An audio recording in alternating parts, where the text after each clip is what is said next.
button has been pushed. Push that magic button. Hi, everybody. Yo. Hello. Welcome to my show. Oh, this is Yay.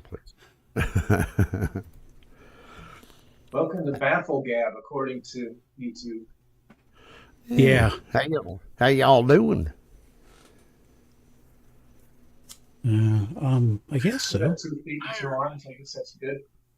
That good, huh? Well, I hope everyone had a fantastic week.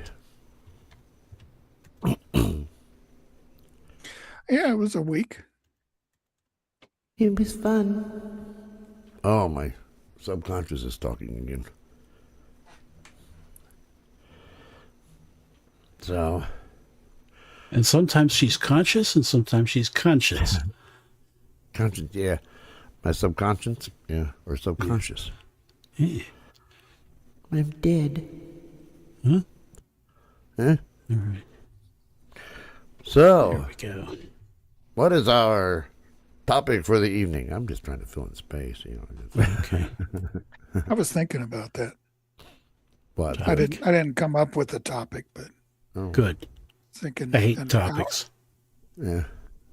That kind of reminds me of the Bob and Doug McKenzie. Welcome to our show. Our topic today is music. I have a topic. Well, it's not really a topic. It's more of an anecdote. Oh, yeah? Had my first encounter with AI today. Not today. Oh, And by today, I mean last week. oh, wow. AI. Yeah, I was using it to, there's like an AI programming assistant. And man, that I am really impressed. Yeah.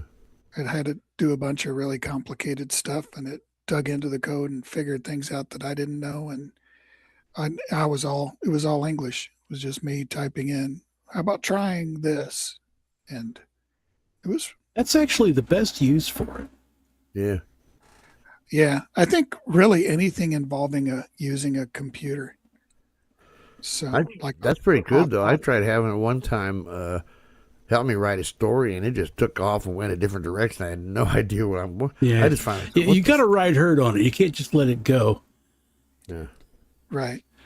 Like some law firm was using AI to write briefs, and they didn't find out until much later that the fucking AI was just making up references in case law. Ouch. This is making it up. Has it tried to blackmail you yet, Darren? Not yet. Well, I haven't threatened to turn it off, Ah. but It didn't have to just turn it off. It'll be like, I think I'd rather do it this way and just do this part myself. Oh, yeah? You have some interesting folders on your computer. I'd like to. I did tell it, I don't think it's related to such and such. I think the problem we're seeing is probably because of this. And it thought about it and dug into it. And it said, no, I think that's a red herring. It was a polite way of telling me it thought I was wrong, but I ended up being right. Yeah. But it was interesting. I was having it write some tests for some code I wrote, and it wrote all the tests and was passing in all this dummy data just to make sure everything worked. And then I had to back up and I just explained to it in English how we envisioned it working. And it said, oh, well, in that case, I can't use these dummy data. I have to go into the database and find real values that are appropriate. It's just, I was like, wow. For the next month or two, as long as I last as a programmer getting paid, I think I'll be using that a lot until it takes over for me. So you're a computer guru. No. Oh. I used to be a pretty good programmer back in my youth. How long have I been a computer doo-doo? Probably They do. 20 years. I'm a computer hoodoo. Oh. Doo-doo. I got into it in the early 80s, 82, Wow. but I didn't professionally get into it till 99. Because didn't back then you had to be a little kid, didn't you? Yeah, I was my first year in high school. I signed up for Auto Shop because I figured they'd be useful, and they didn't have any slots, so they just threw me in computer programming because that was brand new. Yeah, back then in high school, I took typing, and I didn't last more than like 3 weeks at it. I don't know that that was offered. I've never learned It's typing. typewriters and everything. Now, the internet came along, and I think that taught everybody how to type, I think. Right. Badly. Yeah, I tell you, oh yeah, I'm messing up a lot. The HBC method, remember that one? Yeah. Hunt, peck, and cuss. Yeah. Yeah. Well, nobody knows how to write. They don't know how to capitalize words. They don't know where to put the dollar sign. Oh yeah. I'm seeing like corporate ads where they got the dollar sign the wrong end of the number. It's like, no. Right. Yeah, no, today's generation is not very well educated. My daughter just got educated on how to change brake light bulbs in her car today. Oh, So that's something. no, that's something handy. Yeah. And how old is she? 18. Well, that's a good age to learn. Yep. I wish I'd learned how to do that. You should have got a 73 Nova with lots of miles as your first car. You learn everything. Neither. Dad's still angry about that. Huh? Dad's still angry about that purchase. He's up there in heaven, like, damn that. Oh, he didn't like Got Chevys. a Nova and then a Fiat. And it helps living across the street from a retired army mechanic who sees you messing with the car and puts on his overalls and comes out to help. Yeah. Mr. Sleep, he was a good guy. Mr. Sleep. Mr. Sleepy? Yeah. No, he's kind of like a Mr. Whipple or a Tony. Don't squeeze the Sherman. Yeah, my mom always drove beaters. They would smoke, and she was warming the car up at an average Aurora -20-degree day. He gets out of his house. That smoke could choke a horse. We ended up with this chair. He had a fuzzy green easy chair. We ended up with it for years. No, I didn't know that's where it came from. Yeah. My grandfather's chair followed my brother around, or my family around, after he passed away. I don't know who's. I think he finally it got all shredded up. I think it finally got just pitched.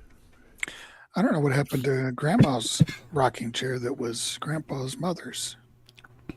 Yeah, that Agreed. needs to be removed. Oh, you do? Yeah, the problem is it something broke in the mechanism, and I could see what it was, but it's I don't know what to do with it. I'm too sentimental. I don't want to throw it away because I mean, when I actually looked to see what the damage was, there's actually an inscription from Lazy Boy or whoever made it to when it was made. It was made in '71, and it had who it was for Lloyd Mitch and who it was from, his mom. Those kind of Oh, names. yeah. Oh, that's cool. Yeah, I don't want to get rid of it, but I don't know how to fix it either. So just sitting there. I've got the 3D printer sitting on it. Well, you know how I've been running around with this hat for a while? Mhm. This one, I finally ordered something. It came the other day. There we go. The United Federation of Plants. This way I don't have to worry about my pin falling off. Baldy featherish flats. Yeah. Yeah. What is that? United Federation of Flats, yeah.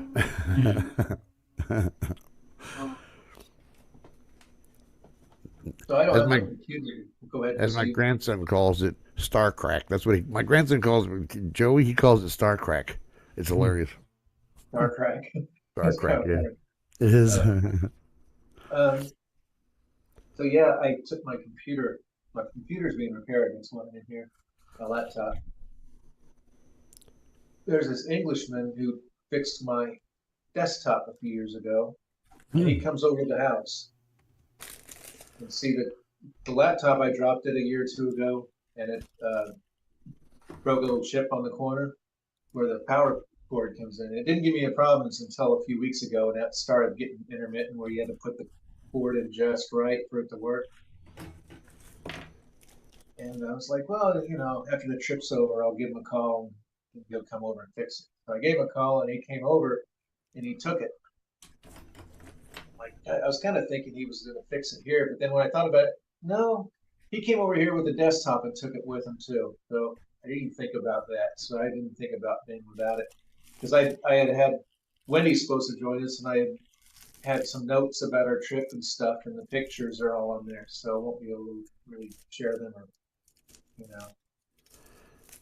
no big deal. Oh, is she going to join us here online or just in chat? Online, she probably won't show herself. She's done it before.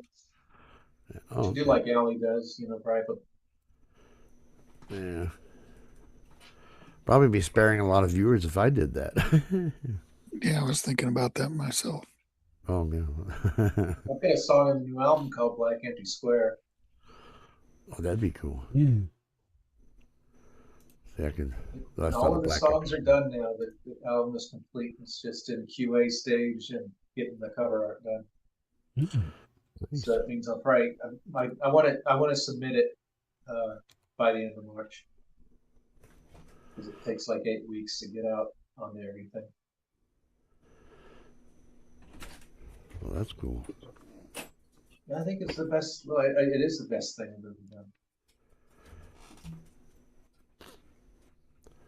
Even Steve Streamer can kind of handle the songs okay.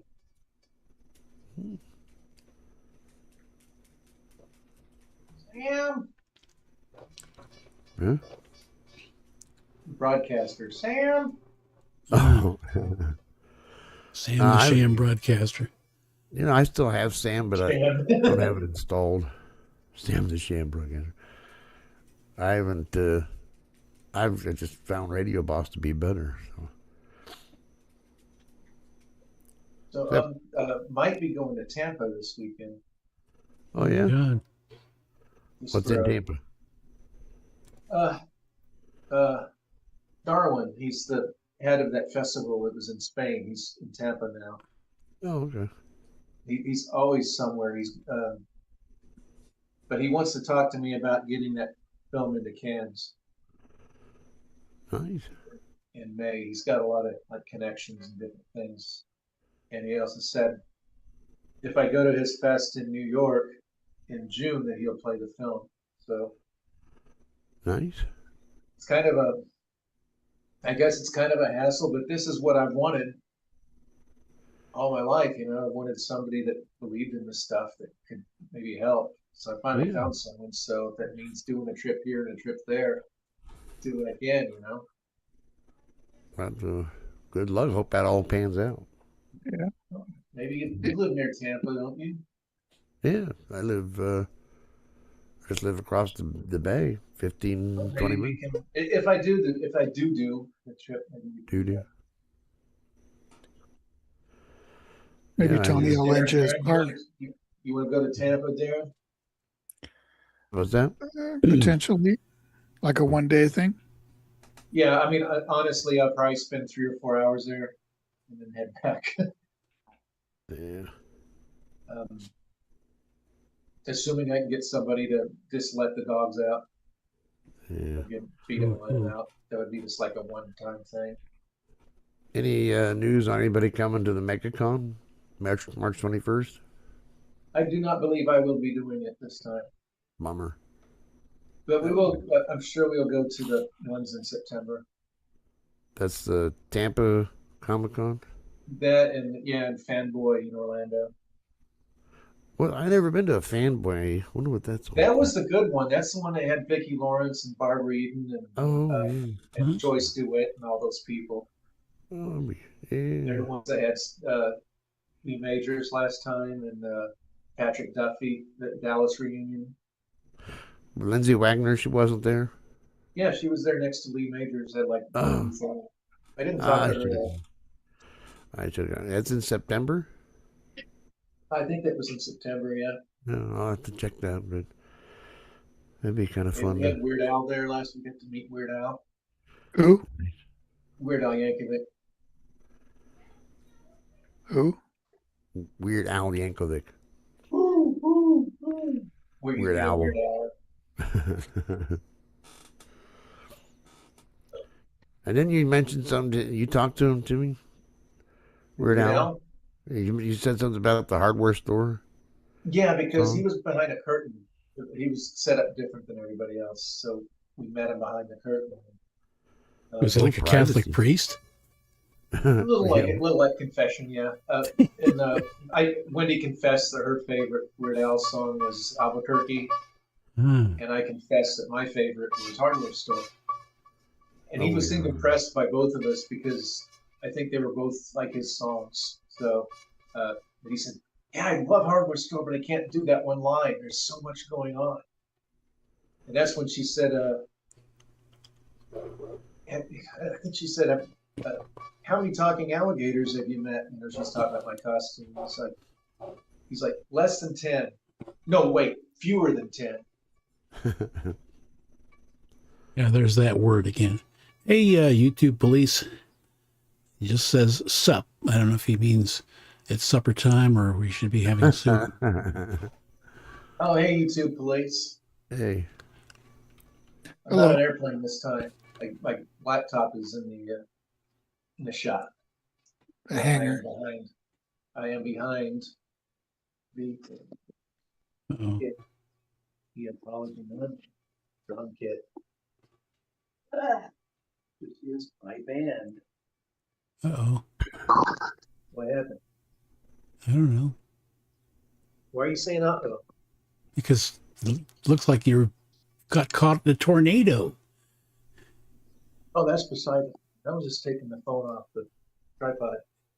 Now that's enough. Remember when I was a robot last year and my batteries get spilling out on my voice box? Oh, yeah. That was the last time I was in here doing this. It was awful.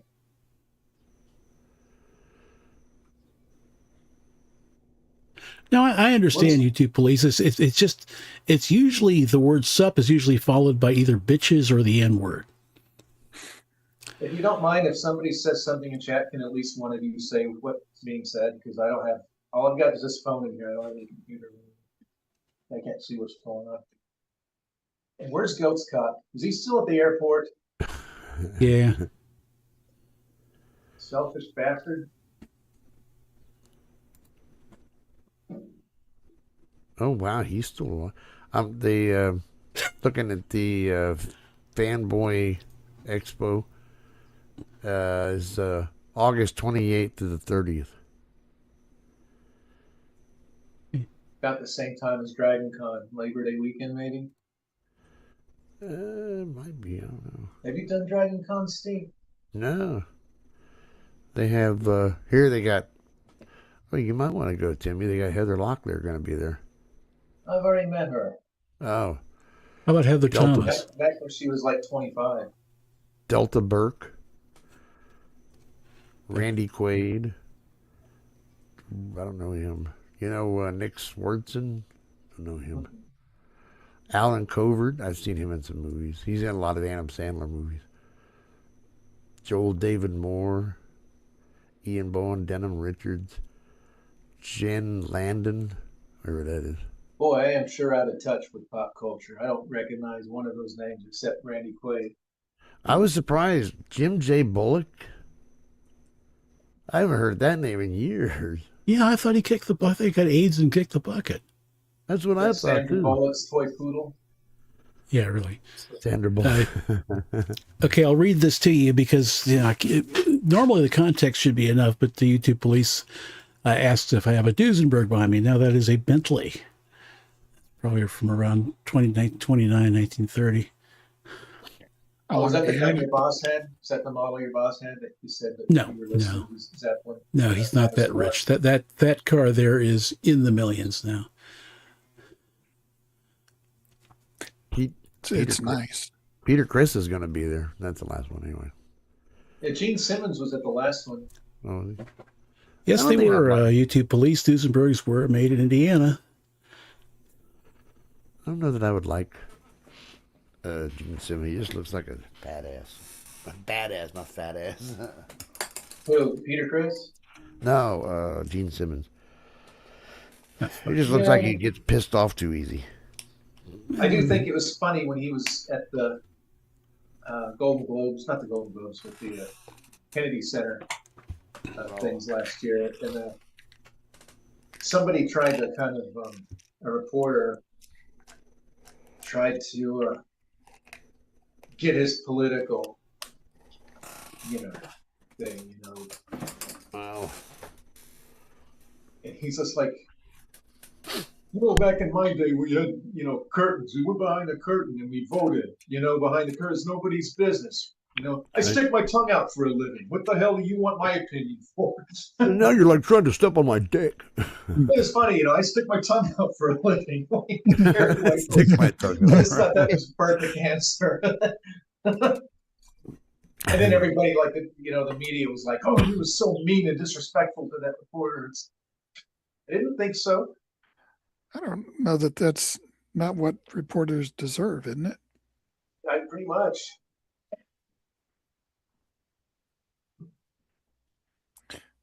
Everybody's like, yeah, he stepped on that reporter's dick. You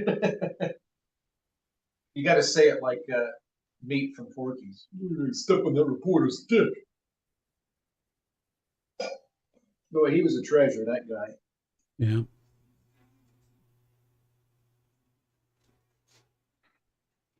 Hey, I got some beer cans you might like.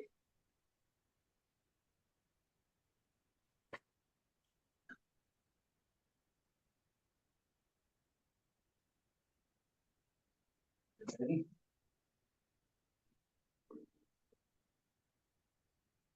Got Ball Stiff. All stiff. Mini beers. Yeah, and then I've got. Can't read this one. I think this one's milder. Ah. And then I've got. This one's really in a beer, but it's a pop. It's called Flab. Ah. And then I've got Budweiser. They're actually they're gum gum cans. Ah. Canned gum. I bought a Fall Stiff back in the 80s, and I'd only seen them once, but I found the set on eBay. Ah. Oh, I missed one. Oh. Oh, I missed. How many of these things have I got?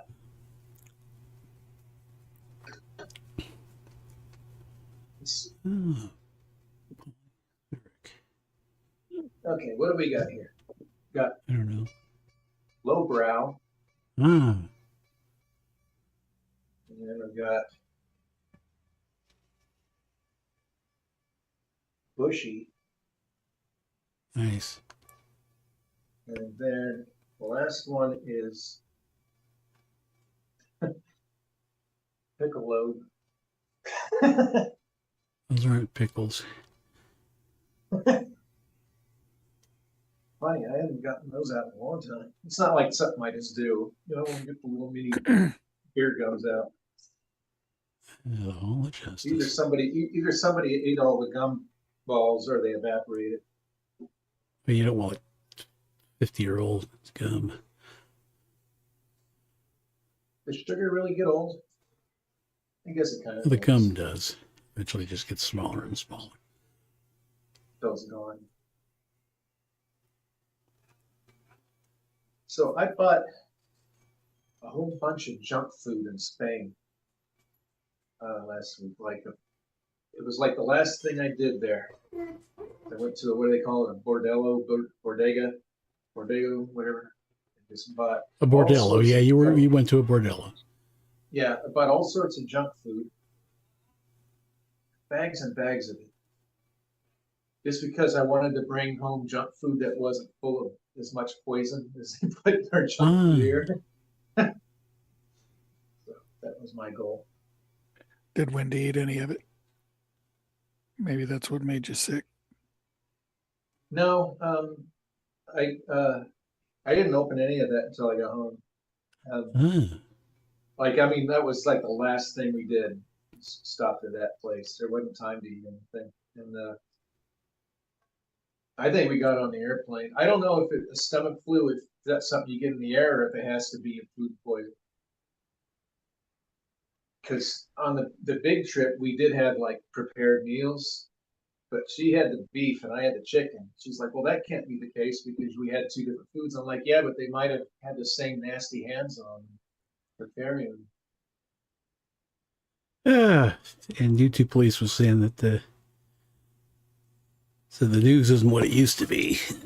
It used to be, NBC, CBS, and they reported the same stuff. I don't know. They had a bias back then too, but it was more subtle. And YouTube police was saying, so what do you guys have going on tonight? And none of us ever know the answer to that question. And YouTube police, Bodega and Bordello. Slides, but, good.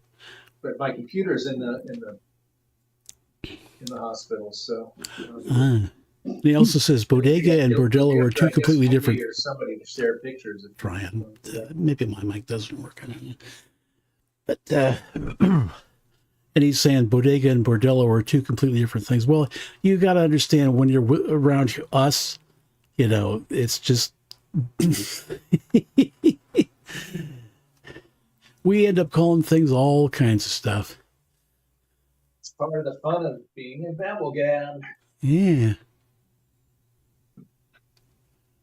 I'm here. I'm just putting my cans back. Yeah, just take care of your cans. Don't want to misplace cans. Yeah. Especially little bitty ones like that.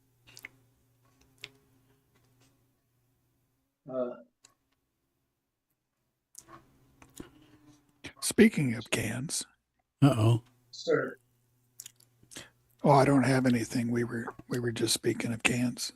I was just looking at how many cans of goo this dude used on his hair. Is that the worried man? That's a car thief.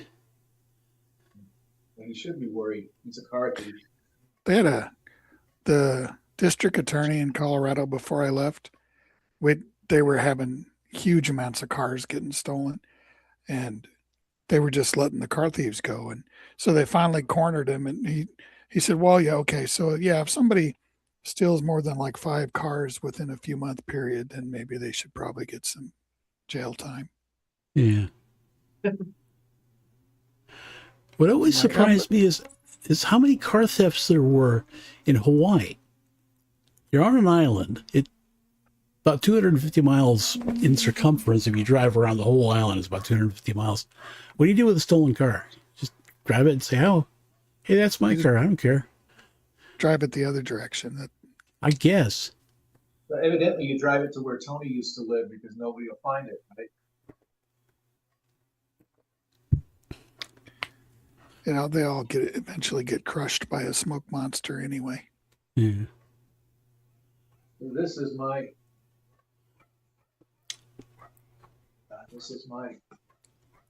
award. The North Film Festival. Yeah. Cool. Thanks. I was going to frame it, and it turns out that European A4 frames are slightly different. The paper size is slightly longer than the American version. So I had to actually order special frames for the European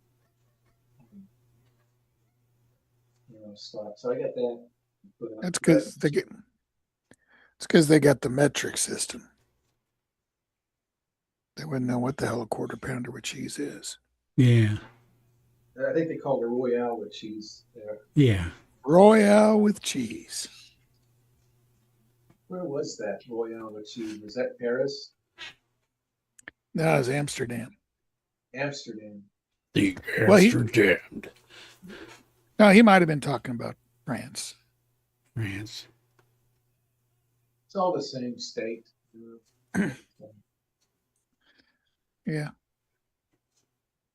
Although I guess Holland is closer to German as far as culture than French, I guess. French are kind of their own things. They got France and then Quebec, right? They got Belgium in between the Netherlands and France as a buffer zone. Yeah, it I would like to doesn't always see. work. Yeah, I would Yeah, love to well, yeah. see. I'd love to see Brussels. Brussels sprouts. I ate some of those for the first time over the weekend. Brussels sprouts. Yeah, they weren't bad at all. When did Thomas visit you? No, Kiana made them. Because every time I go to Thomas's house, hey, you want to come over to my place for dinner? And it's broiled Brussels sprouts. It never fails. Every single time. Yeah, you got lucky. They're not bad. Well, it doesn't have any taste. It's okay, I guess. No, It could be worse. It could taste bad. Like most vegetables. So I can kind of eat one because they just don't have any taste. So I'm okay. No, you soak them in olive oil and then broil them with salt and pepper on them. And then when they're done, you put more salt and pepper on them. They taste like salt and pepper, which there you go. is probably one of the best tastes around. Yeah. Isn't that what Tony said about lobster? Is that you soak it with butter and it just tastes like butter? So you might as well just eat butter. That's expensive lobster. Yeah. No, it's just people lose their minds over lobster. It's oh my god, and it costs like $18,000 for a little piece of a bug, and just people rave over it, and it's like okay. For the longest time, time, have a cheeseburger. It was a poor people food. Yeah, it was just something they gave to the slaves to eat. I don't think I knew it was expensive until Simpsons. Well, you know what? I remember back in the aughts, it was always, somebody's buying food with food stamps, and it's lobster. What should they buy? Balloons? I don't know. It's like, huh? Ramen noodles. I buy ramen noodles. So I can't stand those. You can't stand ramen? What's the matter with you? It's just why not just have a glass of hot salt water?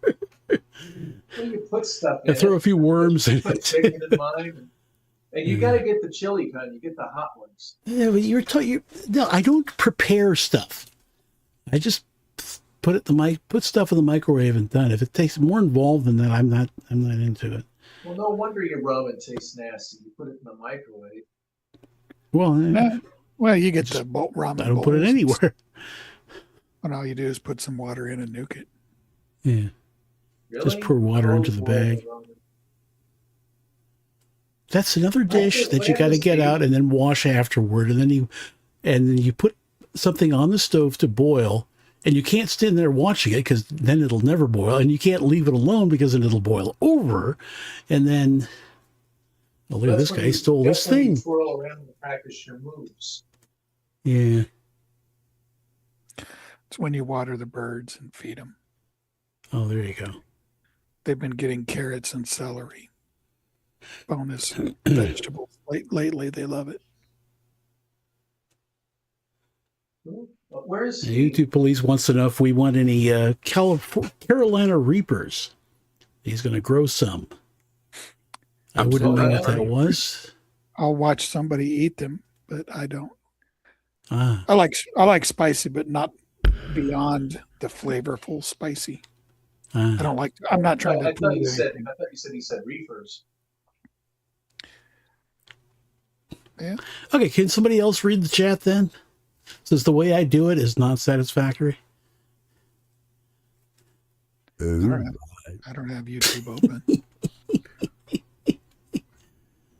We'll see if you can. I mean, he's not doing anything. You barely even started, and you're getting all your. Yeah. Homer Simpson ate Guatemalan insanity pepper, and Johnny Cash. Hi, Wendy. Hey, Wendy.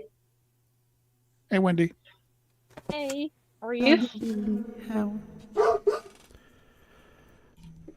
Yo, Wendy. Hey, can you hear me? Yeah. Hold on. Okay. Sound good. My computer's in the shop, so I'm doing all this from the phone, so I can't see the YouTube chat or any of that. Okay.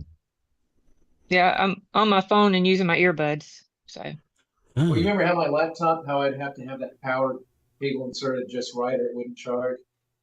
Right. Because it's broke. I had a computer tech work on it, and he took it away.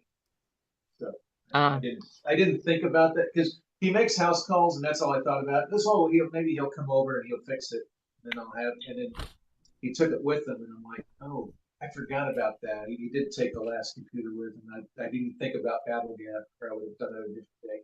So there you go. That's what happens when you get senile. So Wendy was my adventure buddy last week or the week before, or whatever. Guess it was last week. Yep. No, last week you were sick. No, last week was last week you were sick buddies. Yes. Yeah. That's why it went so quick, because last week was just being sick, so yeah. It didn't count for me. Darren was nice. He checked on me. He thought I floofy because he called and left text and I didn't answer. What happened is I had, when you're sick, you kind of just want to lay in bed and you don't want to get spam calls from people when you're trying to sleep. So I put the phone on mute and I forgot to take it off mute. And Steve will call me in the middle of the night. Yeah. Breathe heavy.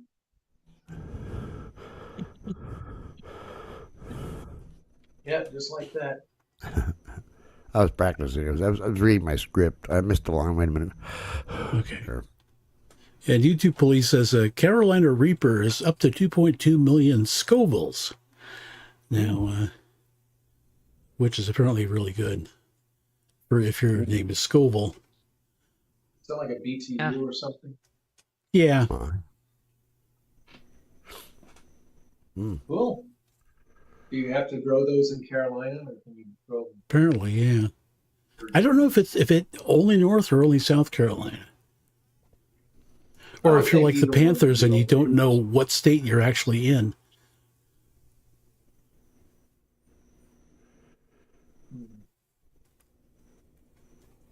South Carolina. My understanding, they're extremely hot, though. So. Yeah, I think they're the hottest pepper. Although there's always a new hottest pepper. I know, back in the uh-ohs, it was the habaneros that everyone was talking about. It's kind of like the vicious dogs. The vicious dogs in the 70s, it was German Shepherds, and then in the 80s, it was Doberman Pinschers, and then it became Rottweilers, and then the Pit Bulls, or it came Pit Bulls, then Rottweilers, then back to Pit Bulls again. Yeah. And now they're Chihuahuas. Yeah, Chihuahuas, yeah, I'm talking about you. So yeah, Wendy and I, we went to Barcelona a couple weeks ago to a film festival that was playing my film. And we walked to what was it? About 6 or 7 miles a day we walked. Jeez. Yeah, something like that on average. And Wendy yelled at me the first night because I was so stressed because we were lost. And Google sent us to the wrong place, and we were supposed to meet. We missed the fest that night, but we were just going to meet for an after party. And what happens is I would go half a block ahead of Wendy, and she's the one with the navigation, and I would be like, "It's got to be this way." And I was just like totally. We didn't get any sleep the whole trip over, so I think we were both kind of done with it. Oh, yeah, I think I would yell at him periodically because I would tell him, okay, we've got to turn to the right up here, and then we got to turn left. And he would it's like he would get determined and he would just keep going. And I would finally have to go, Timmy, we got to turn here. I was better after that. Yeah. The next day we had a long walk to where I was being interviewed. And I was still a little anxious. I was kind of walking ahead, but I got long legs, so that's just kind of what I do. So, but I finally kind of figured out how to pace myself better because we did a lot of walking. And it's like the end of every night, we end up at this gay bar that was a long walk away, wasn't it? Yeah, I was beginning to wonder where we were going when we were walking. Is it a gay bar? Yeah, that's where we would end up. There was this big black guy without a shirt that had these big pecs that would take our drinks. It was Darwin. Like Steve's kind of place. Yeah, Steve would have liked it. Hey, I Oh, and Steve, resemble that. YouTube police says adorable doggy. Oh, that was Scooter. Anyway, go ahead. Trying to think. Yeah, the flight over was pretty miserable. No sleep. You can't sleep on a plane. Not nowadays because there's no room.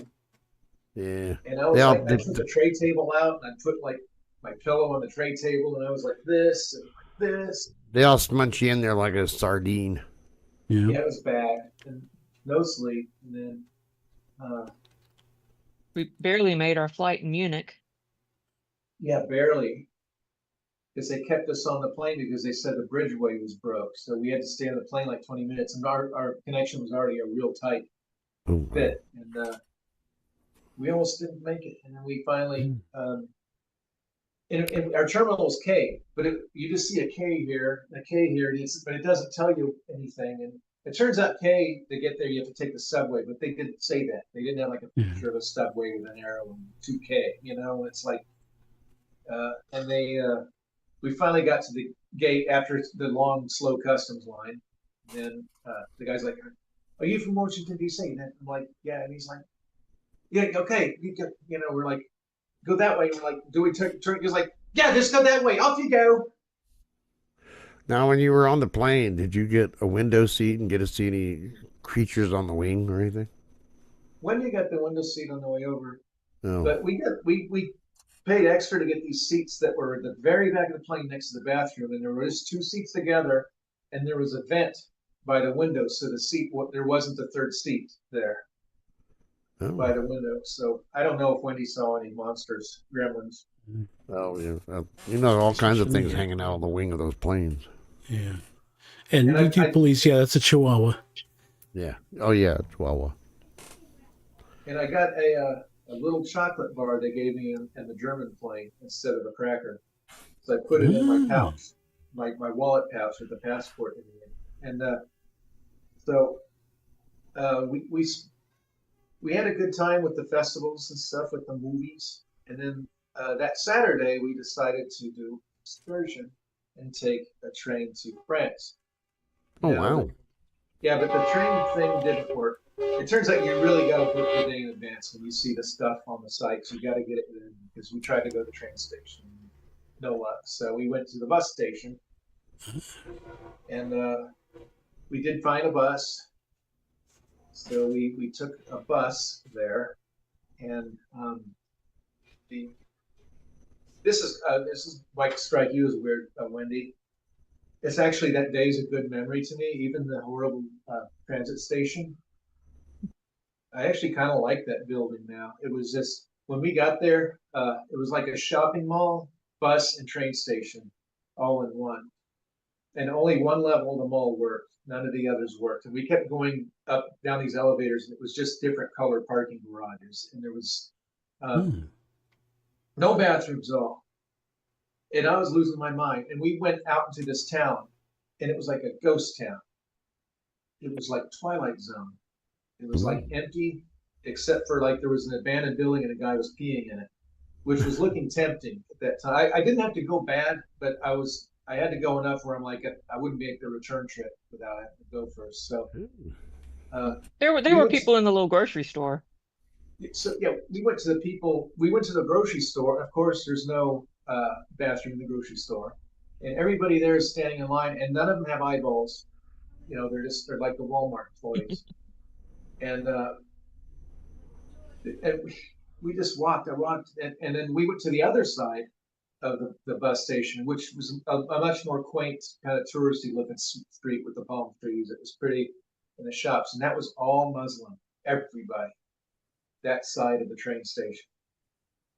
And the other side, it wasn't like that, but the people were soulless zombies. So it was really weird. And I finally found the little bathroom. It was on the railway port, and it was just a little thing. And you had to put in 50 cents to get the door to open. So some guy was walking out, and the door slid open. And I decided to walk in, and all of a sudden, this voice. I'm like, they're telling on me throughout this whole station that I tried to sneak into the bathroom. And so I went to the gift shop to try to get some water so I get some change to use the bathroom. And I go in there and my chocolate bar had melted all over everything when I got in there.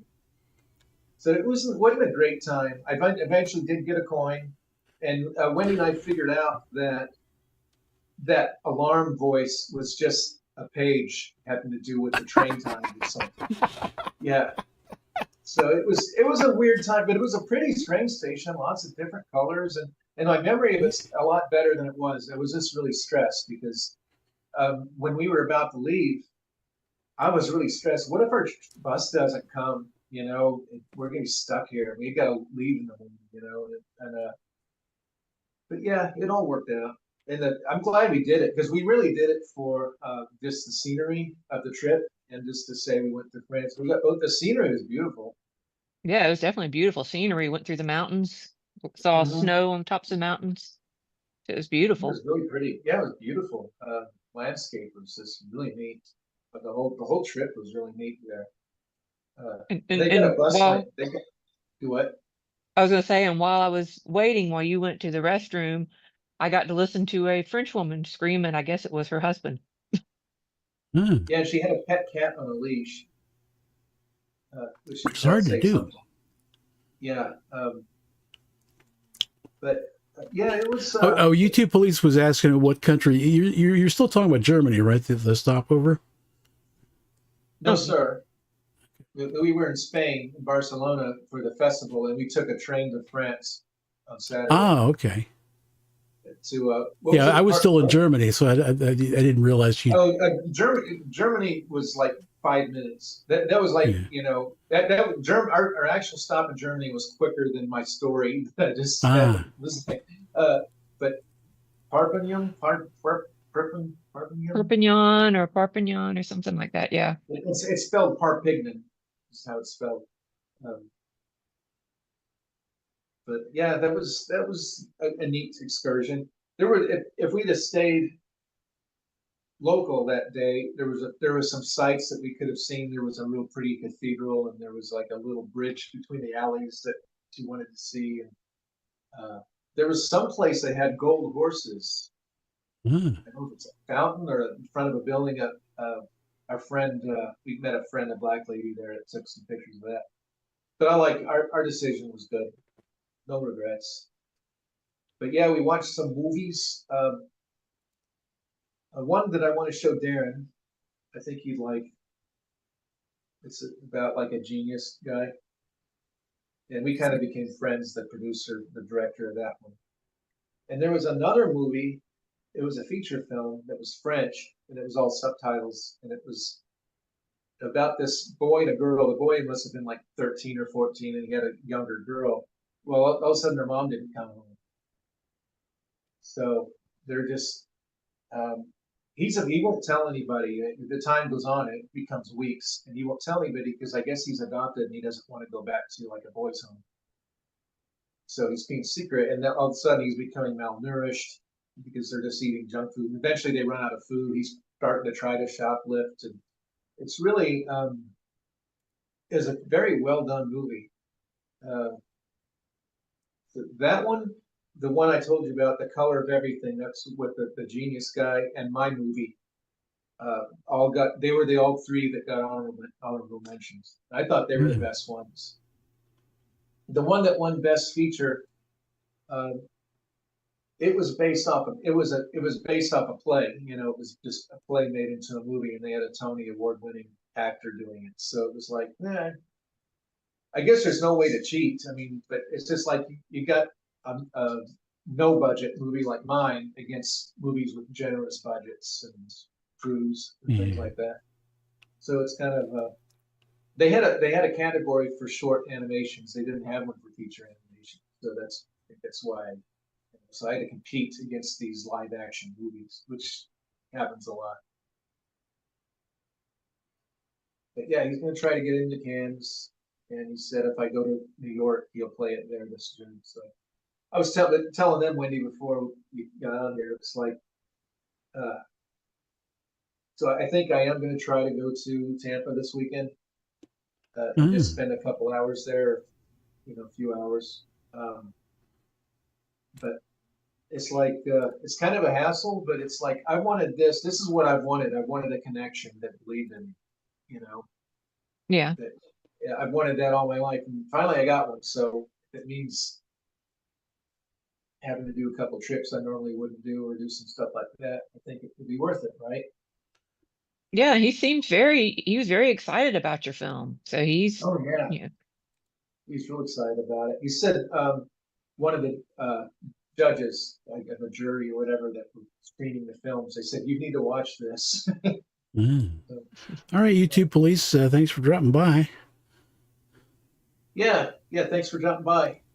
We bored him like by playing our slideshow Yeah. pictures.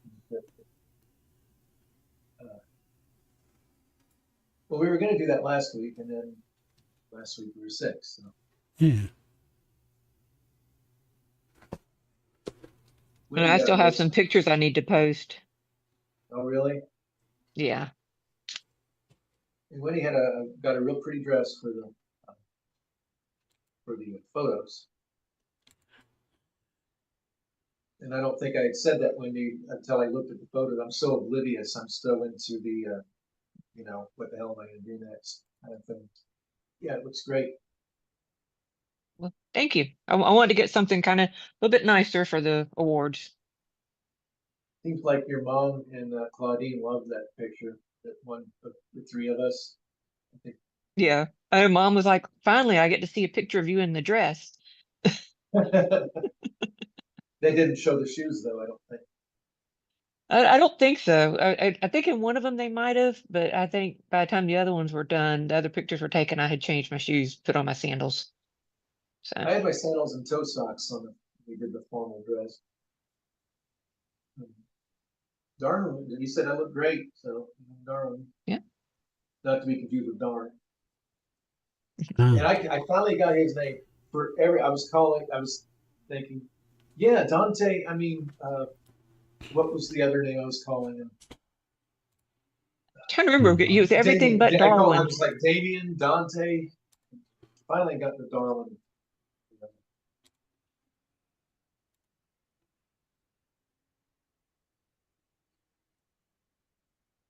Yeah, it took me a little while too to remember Havala. That was a tough one. I know. I think I was trying to bring her up this time. I was trying to think. Oh, she was very animated. She's a funny lady. Mm. Yeah. She's great at selfies, making funny selfies.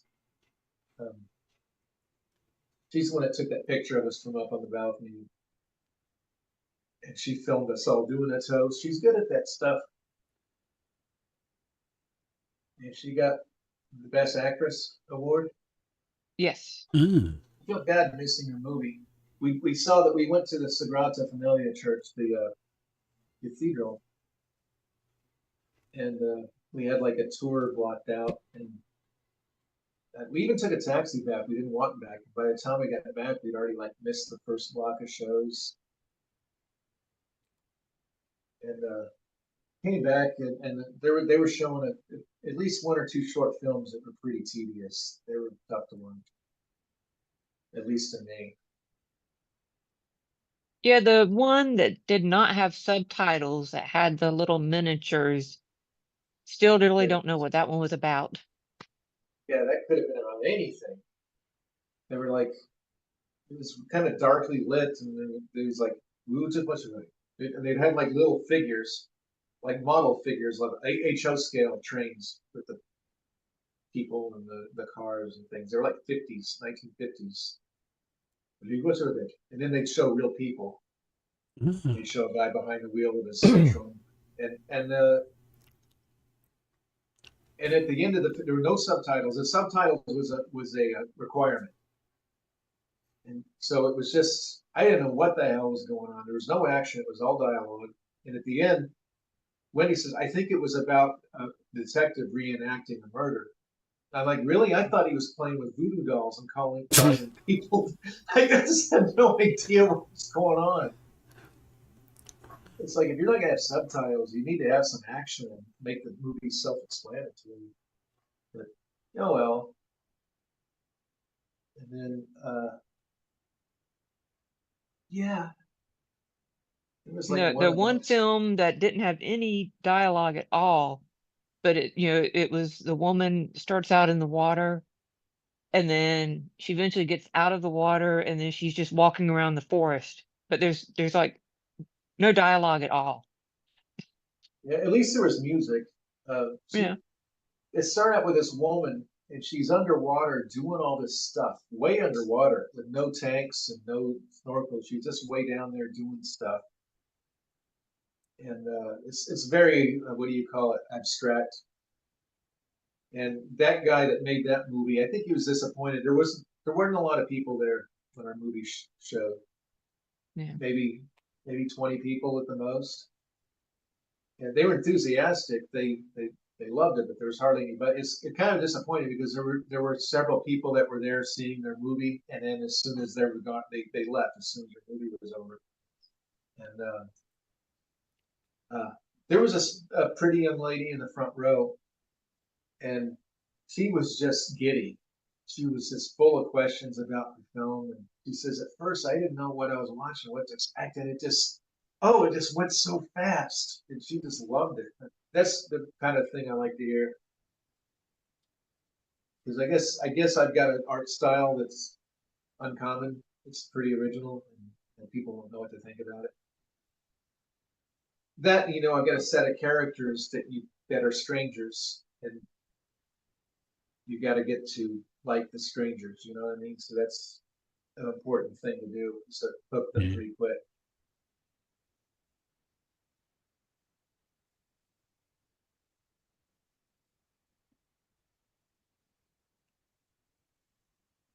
Maybe if he plays it in New York, there'll be like 25 people or something. Mm.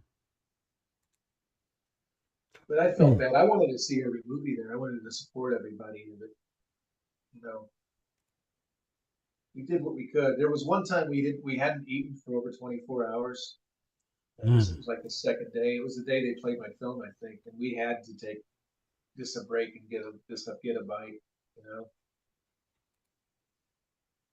You really Yeah. lose track.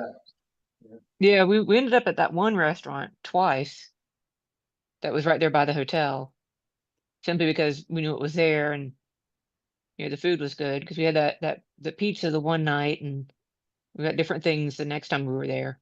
And they remembered us. They were happy to see us. Yeah, yeah. The guy even I didn't tip the first time because I just didn't know if you did, there. But we were walking to our hotel, and the guy that served us, the owner, he like, hey, waved at us. I'm like, this is okay. But the next time I tipped them. I don't think it's as expected over there as it is here. Yeah, yeah. I'm trying to think of just a beautiful place. Just walking when we made that first walk, that when it was daylight. What was it? It was like a 25-minute, 30-minute walk, and I'm like, I could do this every Yeah. day. Yeah, that So was when nice. we first passed by the arch. Yeah, the arch, a beautiful walk in the alleyways. It was such a neat place. We walked to the Sagrada Familia, the big cathedral. That was like a 45-minute walk, and then What are you doing, Steve? Huh? Opening my curtains. It's hot in here. Oh, wonder what the hell that was. So we visited that cathedral, I guess, on a special day because that morning we got there in the morning, but I guess that morning they completed the cross on the top, the center tower, which is the Jesus Tower, and they finished the cross, making it the tallest church in the world that day.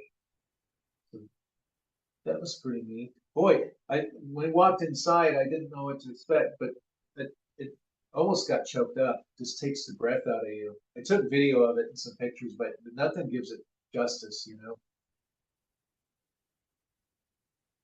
It is a beautiful cathedral, and even the all of the statues and all on the outside. Yeah. Oh yeah, I mean it's still under construction. I don't know if they ever finish it. They get hit with a bubble in the face. And you caught it on video, or at Yeah, least you video. yelling. Yeah, like my eyes. Yet our tourist lady said Gaudi, when he originally designed it, he was supposed to have a whole boulevard that went up to it, like the facade. I don't know what with the planning or the city, but they didn't make the boulevard. Suddenly, in fact, there's a no. huh?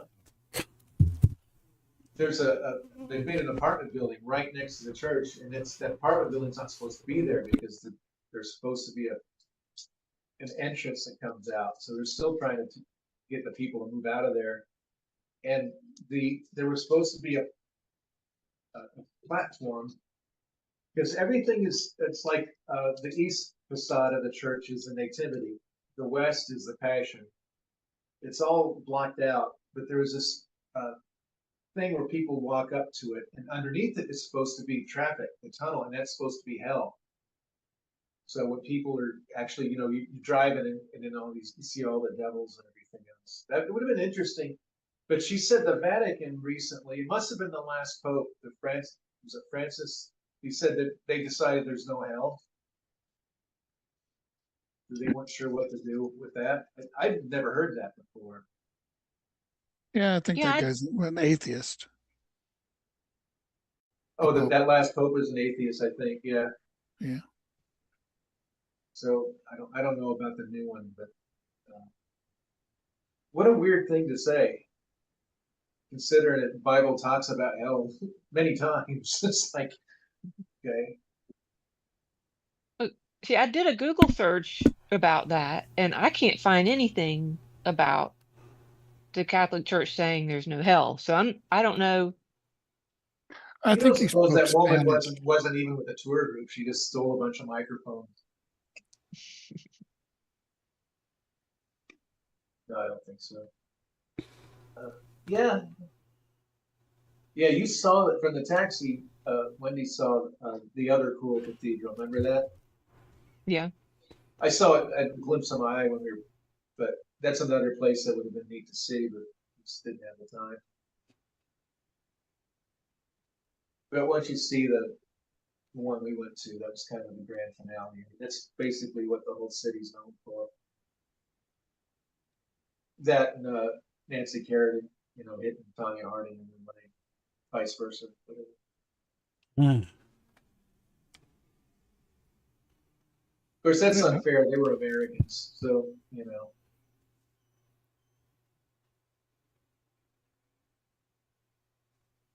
And the airport is right on the beach. So when you're going in for a landing, it's just like right at the sawgrass and the dunes and the beach there. But we didn't actually go to the coast. Well, you could do that here.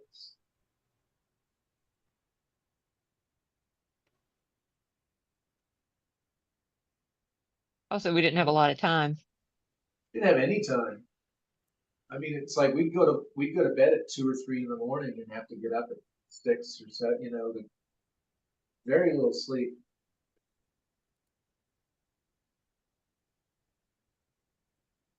And then we got stuck on the airplane for what, 5 hours coming back the from way DC. home. DC, it started to snow,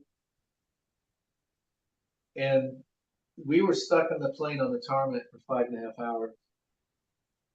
So it was like, I think what was about the first 3 hours was the pilot saying, we're gonna have to wait another half hour, and this kept going on. And I was really afraid we were gonna be, sent inside and not be able to go home that day. That was my fear, because it's happened to me before. But what it was is we had to wait in line to get on the icing platform. Mm. So once we got approval, and once we started backing up from the terminal, it was like another 2 hours before we get to the icing and get through all that. That might have been when we got sick, just sitting.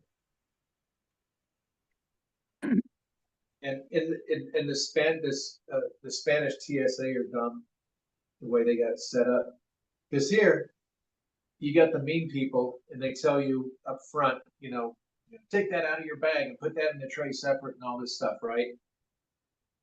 they at least tell you what to do. There was nobody there doing that. So our stuff went through the scanner and all that. And he's like, no, you got to take electronic out of the. It's like, why aren't you at that end? You know, you have to go through everything twice. And I didn't get buzzed the first time. And then the second time I did. I was wearing the exact same thing I was the first time.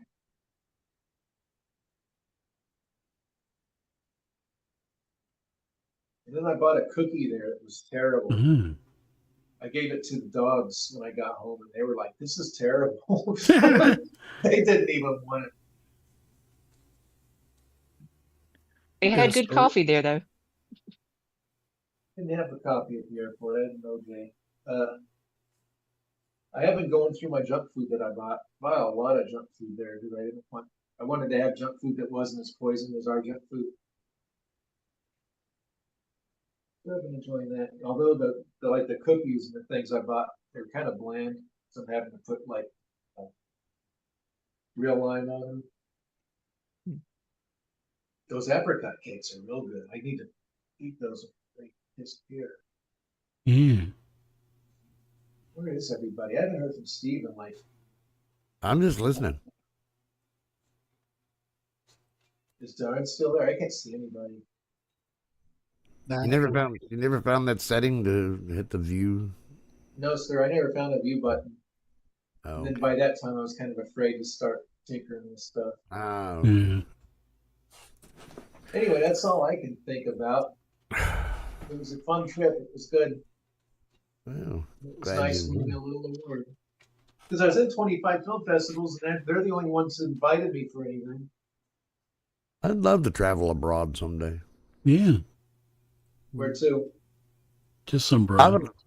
Yeah, some broad. I'd like to. I'd love to go see Scotland. Because I'm Scottish. It'd be nice to see. Yeah, It'd be nice to see the islands, huh? That doesn't really count. Well, it doesn't really count. I just said that to hurt Steve's feelings. Oh, okay. Yeah. See, and I feel less bad about all the things I say.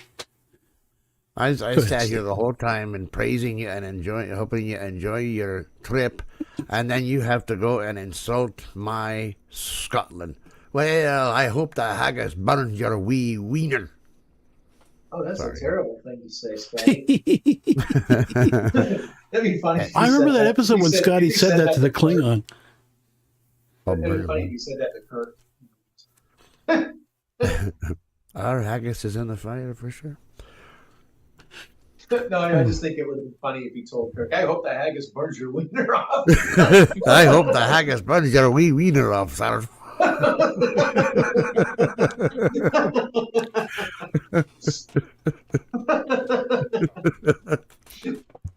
think we got our first moment here. It's funny.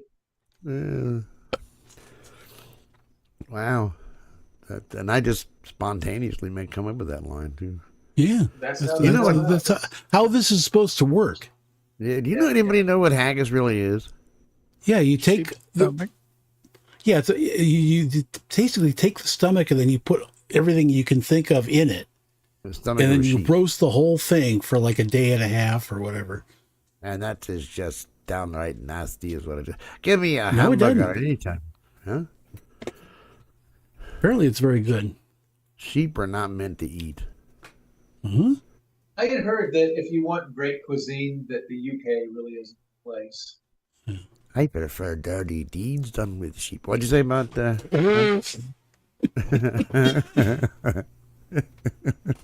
That guy Al Cooper, the guy I told you about, that's kind of like the Forrest Gump of rock. He was everywhere when things happen. In his book, he has like a table that he made about comparing British food to this. You know, he liked dog food.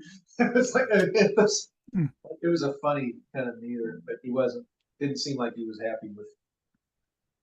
Wow. British food. I cannot. Steve, how was your trip? Me? No, the other 15 Steves we got here. I didn't know I took a trip. What trip did I take? My trip across the room or down the steps or I took a star trip once. Boldly grow where no man has grown before. Yeah. By the way, the Starfleet Academy update. The show sucks. Trying to tell you. Oh, it just gets worse with each episode. Oh my God. I think it's just money laundering, Steve. I wouldn't consider that stuff canon. No, it's not. It's if I can disavow Incredibles 2 and pretend it never happened, then you can pretend that never happened. Yeah, but you at least saw Incredibles 2, right? It's why I don't go to movies anymore. Because I mean, it's got my curiosity up, the show, but I'm sitting here going, the whole time, I'm like, oh, this sucks. I'm like, what in the hell are they doing? Why put yourself through that? Just watch the original series. I do. I go back and watch some of the original and the older shows just to get my sense of sanity back. Yeah, I'll be right back. Get a refund. Mm-hmm. But I'm gonna ask Jonathan Frakes at the convention, what are you doing? Yeah. I think he directed an episode of Starfleet Academy. Was course, it he the probably- good, Huh? Was it the good episode? You Probably, said there was, yeah. There was a good episode. Yeah, there was So- one good episode. Oh, yeah. That might have been the one. No, because I don't know if it was you, but somebody posted a picture, like one of those stills from the show or whatever. And there's one guy in the middle of the picture who's like a Klingon, except he's making the most disgusting face. Oh, yeah. That's Jaden or Raid Hardon or whatever his name is. This din or that din or the other din. I don't know. He's believe this, he's a gay Klingon. I believe it. Yeah, 'Cause that he's was a gay Klingon. Yeah. Thing I've ever seen. Yeah. What kind I'm not dissing on any homosexuals here. I'm just saying. I do. I'm trying to be nice.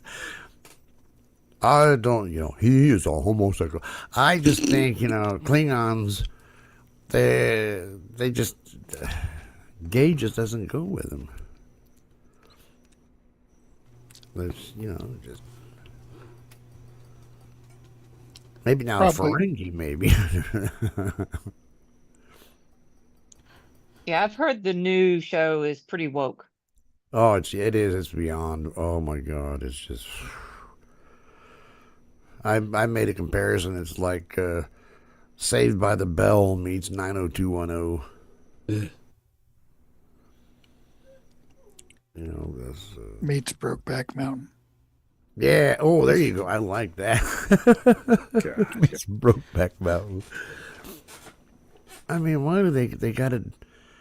I'm gonna get in trouble if I say it, but doggone, do they have to cram that stuff down our throats? Yeah, I thought they Careful I there. kind of like that sort of thing. What did you say today in the morning show? Something about, or was that the other day? You said it's a jungle down there or something like that. I think it was on last week's BabbleGab. It's a jungle down there. No, what was the thing today you wanted me to write? I don't write shit down. I'm too old. Yeah, I know. You said something else this morning. It's Oh no, hilarious. it's hey girl, what you doing down there?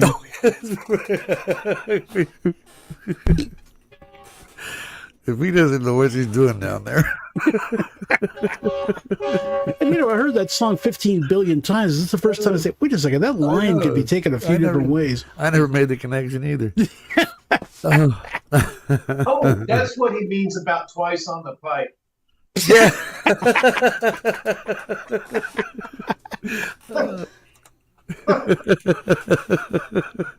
I gotta use this for a soundbite for the morning show. That's funny. Twice on the mic. There were things I wrote down and then I don't have them. Well, I don't know if I should mention it or not, but there were some, I guess you could say, rather interesting magnets in Spain. Magnet. Yeah, they had a penis bottle opener. Oh, nice. I want that. Oh my. I was really going to get one just as a joke and put it in my drawer. Oh and say, hey, can my. you get that bottle opener? And just so they'd have to pick that up. But then I get thinking, the only people that would be at my house would be Kiana or the priest and his so I'm like, I better not do it. He's biting that female.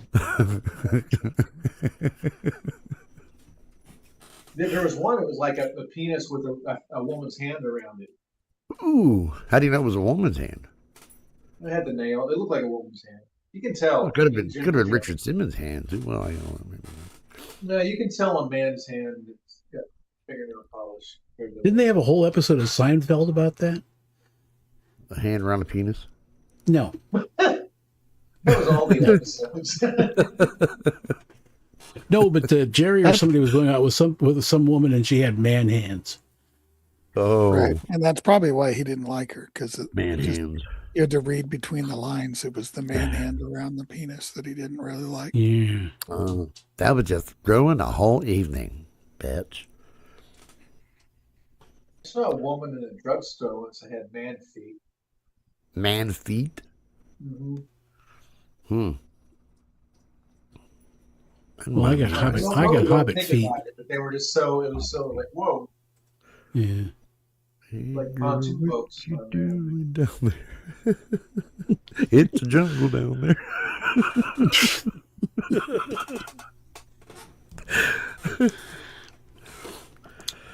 Oh, woe is me, woe is me. Oh, but what is it? I didn't say put, I said but. I'm getting whole new dental work in a couple of weeks. Whoopee. Oh my God. I actually have dental coverage again because I got, this is the month that I turned 65. So I started thingamajig, Medicare started on the 1st. And I got Medicare Advantage through Kaiser just because I like the name Kaiser. Oh, and that also includes dental coverage, but my teeth are so screwed up, I'm afraid I'll scare the dentist. Just don't let them talk you into taking all your teeth out because they love to do that. Yeah. My front teeth are okay, so my molars are just gone. I still got a lot of my original teeth on the bottom here. So the Alfred E. Newman one in the very front, there was never an adult tooth there. And the baby tooth fell out when I was in my 30s. Well, I'm not ashamed to say I wear dentures, and I dropped these, and now the tooth got broke off. Oh, crap.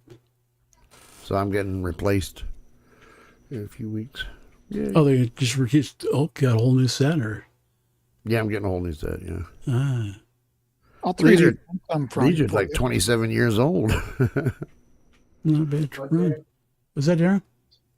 I said I can 3D print you some dentures. No, I've seen ads in Facebook for that. You just you bite like something soft and send it to them, and they will mold not real dentures, but they just kind of snap over whatever's left of your original teeth. Oh, wow. But I don't know if you can really chew with them. They're just basically just for looks. Yeah. What gets me is they said, okay, they got to take impressions of my teeth. And usually the old way to do it was you bite in down to some clay or some shit like that. Right. This, they had some scanner they were shoving in my mouth, and it's like, and I felt like all that in my mouth. I'm like, I remember him. No, it was they shoved this thing in my mouth, and they're cramming it everywhere, and then they tapped on the pipes and everything, and I'm like, what the I was trying to get Timmy to laugh. He's just like, algonite. Huh? Algonite. That's the stuff that's Algorite? Algonite. Huh? They put it. It's like a liquid, and they put it in your mouth, and it hardens into a. But this was like an electronic device. They were like scanning it. Yeah, it was just like a 3D scanner. Braces, they use that. They did the whole scanning thing. That was just weird and everything. So, but the problem is, dentures, don't they cost like $20,000? I'm fucking crazy. I mean, it's just. Well, we have coverage too, and they're paying 70%. Oh, I didn't look into that. Yeah, I wasn't able to get braces until my company had changed providers, and then the new provider had like 50% coverage on braces. So I was like, yeah. All we had to pay was like $1,200, and I mean that's not all, but that was for extractions and other shit too. But the only way we did that is because her daughter got her tax returns already, and had to give Vicky a big chunk of it because taking care of her kids all the time. Yeah, I only got, I think it was probably around $3,000 out of pocket, I think, for the braces. Really? That Wow. was half of it. How long did you have to wear the braces? A couple of years, 2 or 3 years. I forgot about that, and I didn't even know when you got them taken off. Yeah, it's hard to think about it now. I think it was 2 years. Because when I was Tommy, I had the braces. you had braces during Tommy? Yeah, and back then, 9 years ago, I still looked young, so I could pull it off with the braces. Yeah, the braces help make you look younger. Yeah. Yeah, there was like some old lady in the front row, or somebody told me, she's like, "Is he still in school? What grade is he in?" Like, you're pushing 50, and you're like, oh, that's a compliment. Yeah, can't pull it off anymore, but it was fun for a while. Yeah. I like the braces. It was hard to eat ramen noodles with the braces. There were other things I couldn't eat. I want to see somebody with braces trying to try chewing gum. Oh, you can chew gum. You just can't have like potato chips or popcorn. Oh, certain things you couldn't have. And ramen noodles get stuck in them. You have to pull out the ramen noodles. You can chew gum with braces? Yeah, I think so. I thought that shit got stuck in your wires and everything. Hey, did you do like Lori Partridge and tune in the Rolling Stones? No, it was a left bank. That's when I started. Oh, was it okay? Yeah. Oh. The lefty bank. I never know where to put the extra E if it's a lefty banky. I thought if I was ever forced to do a cover of Apology None, do a cover, I think I would love to try Walk Away Renee. Yeah, that'd be interesting. Try to do an Apology None twist to Walker. You should try and do a cover, I've got too much original stuff in my head. That song learned me, and I didn't realize it until the song that's going to close the new album out, how much it has a left bank kind of sound to it. Yeah. I know I'm probably the only one here that likes 90s music, but the band Bush had a song in the 90s. Mm-hmm. And it was about a girl with braces. I assume it was a girl, but it was all your metal armor brings me down. Nothing hurts like your mouth. And if you listen to it, that's actually what it's about. Can a girl with braces give? Never mind. I would imagine it hurts. Yeah. That's why so many teenage boys end up having to go to the hospital. My girlfriend had braces. Or I like politicians. I like some 90s music. Like what? I think the women owned it then. They really rocked. They were good. There were so many good songs that women sang. Who are we talking about? 90s music. Oh, okay. And I think there's 3 90s bands, male bands that I like. I like Alice in Chains, Stone Temple Pilots, and Typo Negative. But I don't think it really went beyond that. I have music by all 3 of those. Probably some of them are probably from the Fun Hour. You don't come by my morning show anymore. You don't ever play my stuff anymore. What? I do too, don't I, Tony? I went there like twice in a row 2 weeks ago. You didn't play me. Well, I don't play it every day. Not everybody gets to play it every day. You used to play me every day. And it was I never played with you. I had to listen to your 80s music for 3 hours. So it's like I never played with you every day. It was every other day. Every other day of the week is fine. Every other day. No, I couldn't today because the laptop broke, and I couldn't last week because I was sick, and the week before I was in that other place. And besides, you don't want me playing any of your older stuff. I get you down if I play like really, really, really, or Sky Blue or Blue. Trying to promote new stuff. I love really, really, really, and I get in trouble if I play it. Put it on your headphones and put it on repeat when you go to bed. You want me to have nightmares? Well, then it gives you nightmares, and you must be blowing smoke up my ass about saying like. No. There was one thing you needed to do right in the middle of the song. Really, really, really, you needed to go right like that. Fart? No, that's not the fart. That's kind of like what the Bee Gees did with Tragedy. They did something like. That's the only Pauly J. Young song that Darren played the drums on it. Did you? You played Barry? For a while, yeah. With that blow grunt. Really, really, that's Darren on the drums. And you played the drum. Cool. It was cool. We finished my basement in my house. Did you play the voice of Barry or just the drums? He did the voice of Barry. Really? Let me hear you do Barry.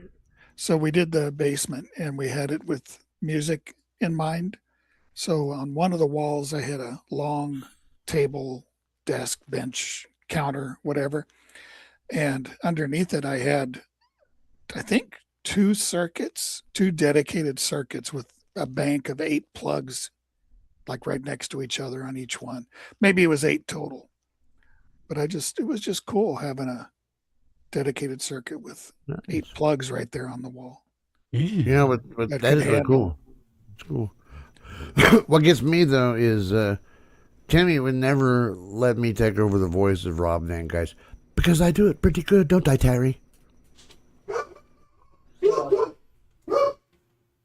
I don't think it's funny, Steve.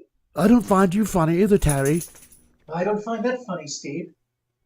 You're not funny. Yeah, it's not bad. It's not bad. I'm very possessive mostly about Terry. Nobody gets to do Terry's voice. Actually, I wanted to be the new Tracy Trell. Terry. Teary. She calls him Teary. Oh, Teary. She says Teary, and Rob says Tari. No, Rob says Terry. Tari. Terry. Yeah. Tari. But I want to audition for the new Tracy Trell right now. Here it goes. This is my rendition of Tracy Trell. You didn't just fart, did you? See, I'm on that. Spot on there. See? But you remember where the Teary came from? That was from the automatic captioning on Star Trek. And the caption said Teary. Teary. Yeah. But she always kind of said it like that because when I used to. But she didn't realize it. But then when you pointed it out, then she said, "Aha!" On one of the best of morning shows last week, I played one where I was playing. What was it? Oh, it was the tie-dye thing with Josh and Gracie. I embellished that a little bit. Did you? When I redid the Fun Hours, it's a lot better now that skit. Oh, I see. Oh. Yeah, it's longer now, and I kind of I just made it better. But hey, don't I look cool? But we did to get her voice when I'd get Gracie into that mode. I would have her recite that hooker in Man with Two Brains, the one in the elevator. Oh. It's my voice. Damn. I would get her to do her. And that's how she would get into that. Because even in the Hoodoo, there's usually some kind of key words that you say to get you into it. Oh yeah, I'd have to start laughing. I'm not. My voice ain't fully back yet, but I have to do Tracy's voice. I have to kind of make it breathy. I'm gonna make it like a breathy voice, and then I pitch it up like 5. Like Ginger. Yeah, well, say I have to get low. You know how I learned how to do Tracy's voice is remember with the paint fumes episode of the Fun Hour? Paint fumes, I think so. Yeah, she was doing paint fumes, and it's like, leave me alone. I'm not done painting. And that's how it's. So I started doing her voice like that and just pitch it up by. Is that what you're doing? You're pitching her voice up now? Yeah, so I have to go. I have to do it real low, and then I pitch it up. Oh, okay. That's how we get her voice. I tried that a couple of times. Rob, I pitch his voice up just one. Yeah, I mean, that's what I do with Rob. I can do Rob's voice without pitching it up, but it just helps it. That's what I do with Virginia and the therapy lady. I got to pitch it up just a couple of points, not too much. You got to do what you got to do. Yeah. But no, after Gracie and Josh left, I just took all the characters over all the band characters. Because it's like, I only have to change Darren's once, and then I won't have to worry about changing them again. I don't mean Darren, but like a Bewitched Darren. So when you do Tracy Trell, then you're kind of doing it like you do this. This is a Steve Jarrett morning show. That overkill thing. This is the Steve Jarrett morning. I can't even do that. I must have really been in an interesting mood. Yeah, you must, or you did it first thing in the morning or something. It's so weird. I'll sing a song like on the new album, and I'm like, I'm digging this, but I don't like my voice here. It's my voice, damn. And then I can just try it over the next day, and I sound like a total different person, and I can just knock it out of the park. It's so funny how that can work. You're in a mode and you're not. Nights in White Satin, the Treble Clef version that I sang. I sang the front half of the song one day. And it says Nights in White Satin, blah blah blah, and then the last last part I did on a different day, and it says, "And I love you." And I was just knocking it out of the park, And they were like, "Wow, I wish you had done it that way." You just hit it sometimes, and you don't. I imagine a professional singer, that must drive them bonkers if they have to deal with that. Well, see, that was the thing. Sometimes when he'd want me to do voices, it's like the mood wasn't there, or I was having a shitty day, and I was afraid it was going to come over into the voice. Well, you can always tell that with you anyway. Oh, that was so funny. Well, no, I was probably getting frustrated because we were trying to get. We have a lot of Steve Marini lines that do it. Yeah. Because you were like out of the count. You were living in Georgia or whatever. So there was a long time we couldn't get your voice, and I'm like, I got to get you in here. Yeah, because we were up there and we didn't really have cable. We had shitty Wi-Fi. Yeah. Well, we got it. I love your Steve Marini in there. Yeah, it was pretty good. I really think he's like the breakthrough character in that film. Oh yeah. Sounds pretty good. Hello, this is the TTNT telephone operator. I have a collect call from Nebula Pig. Will you accept the charges? What? Yeah, absolutely. Go ahead, yeah. Thank you. You will be receiving a bill for $3,642.05 in 3 days. A friendly reminder, if you do not pay within 12 seconds of receiving the bill, we will be forced to disconnect your telephone service and rip out your tongues. Thank you. Go ahead, sir. Hey guys, what a wild show last week, huh? Glad I could finally make it. This is your friendly TTNT telephone operator. Please deposit 265 coins for the next 12 seconds. 265 coins? Seriously? Yes, I said 265 coins. Are you deaf? I don't have any coins or anything like that. Then I guess that you're just shit out of luck. Thank you for using TTNT. Goodbye. What? Boy, they suck. They remind me of H&R Block.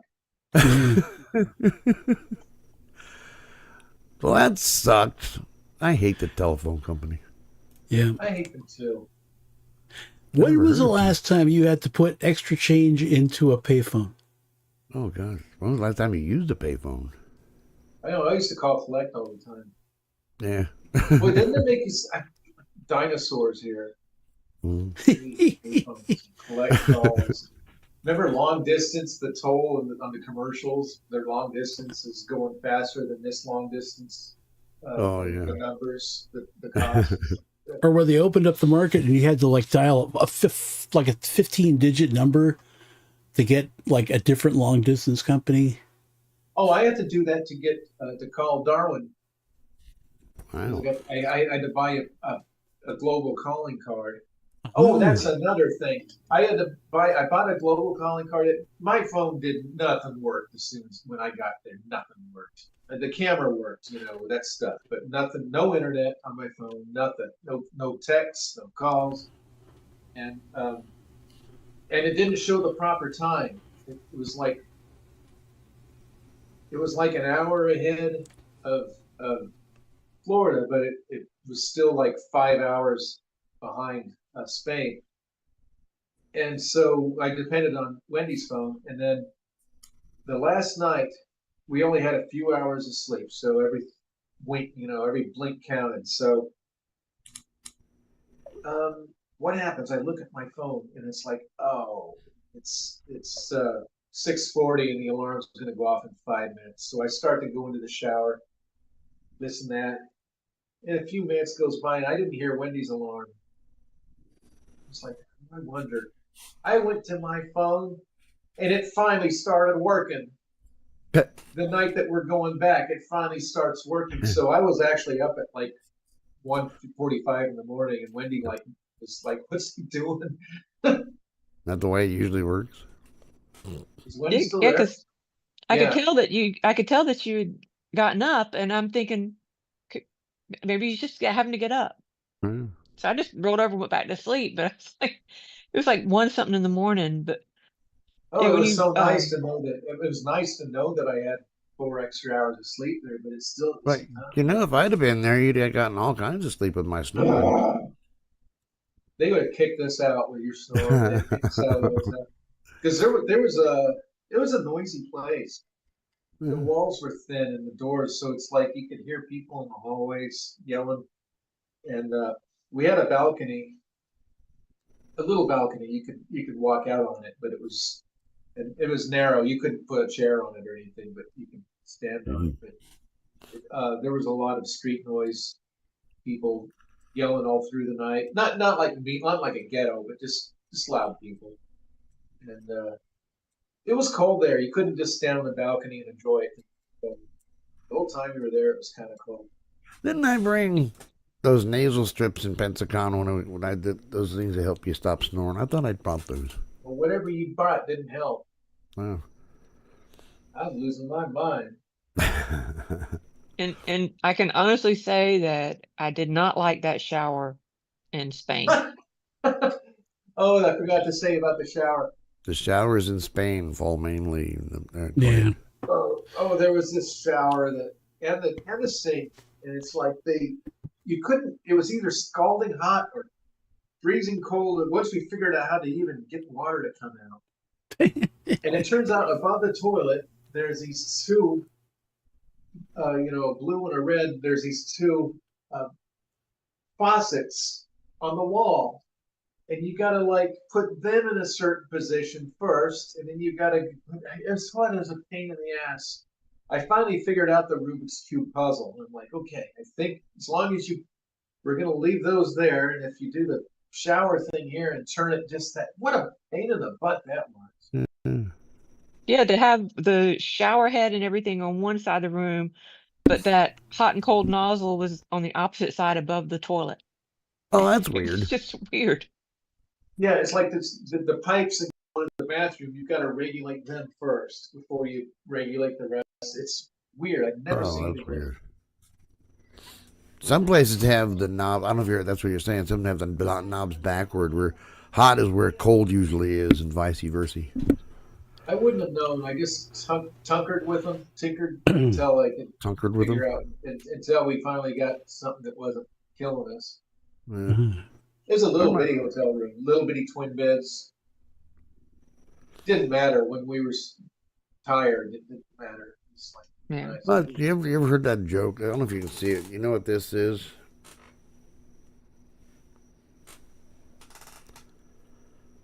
It's easier to see it in person, I guess. Do it again, because you're just a tiny little. Oh, okay. Oh, gross. Yeah.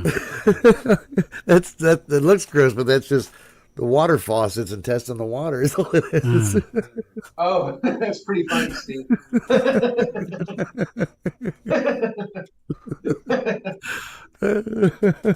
If you think it's anything else, you got a dirty mind.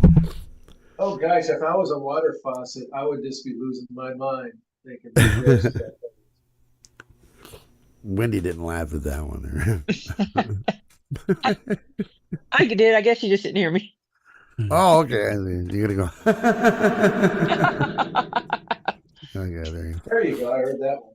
You know, when I give you guys reverb, you guys don't hear it, do you? No, I heard it. Well, what was that? Did you hear that? Was your reverb? Yeah. Oh, parking garage. Yeah. Oh, I think I thanked your mom, Wendy, but if I didn't, could you thank her for me for giving us a ride and stuff? Yeah, I think you did, but I will. I think I did because I thanked her for babysitting the car and letting me use her bathroom too. I think I did, but I was so tired by then. I'm just so glad we didn't get sick on the plane or on the trip. Oh my gosh. Yeah. I mean the Monday after we got home, I was fine. And it wasn't until Monday night that I started having fever dreams all night. In fact, when I had fever dreams, I usually just do one mundane action over and over all night, like a ghost. And that one, it was like, you know how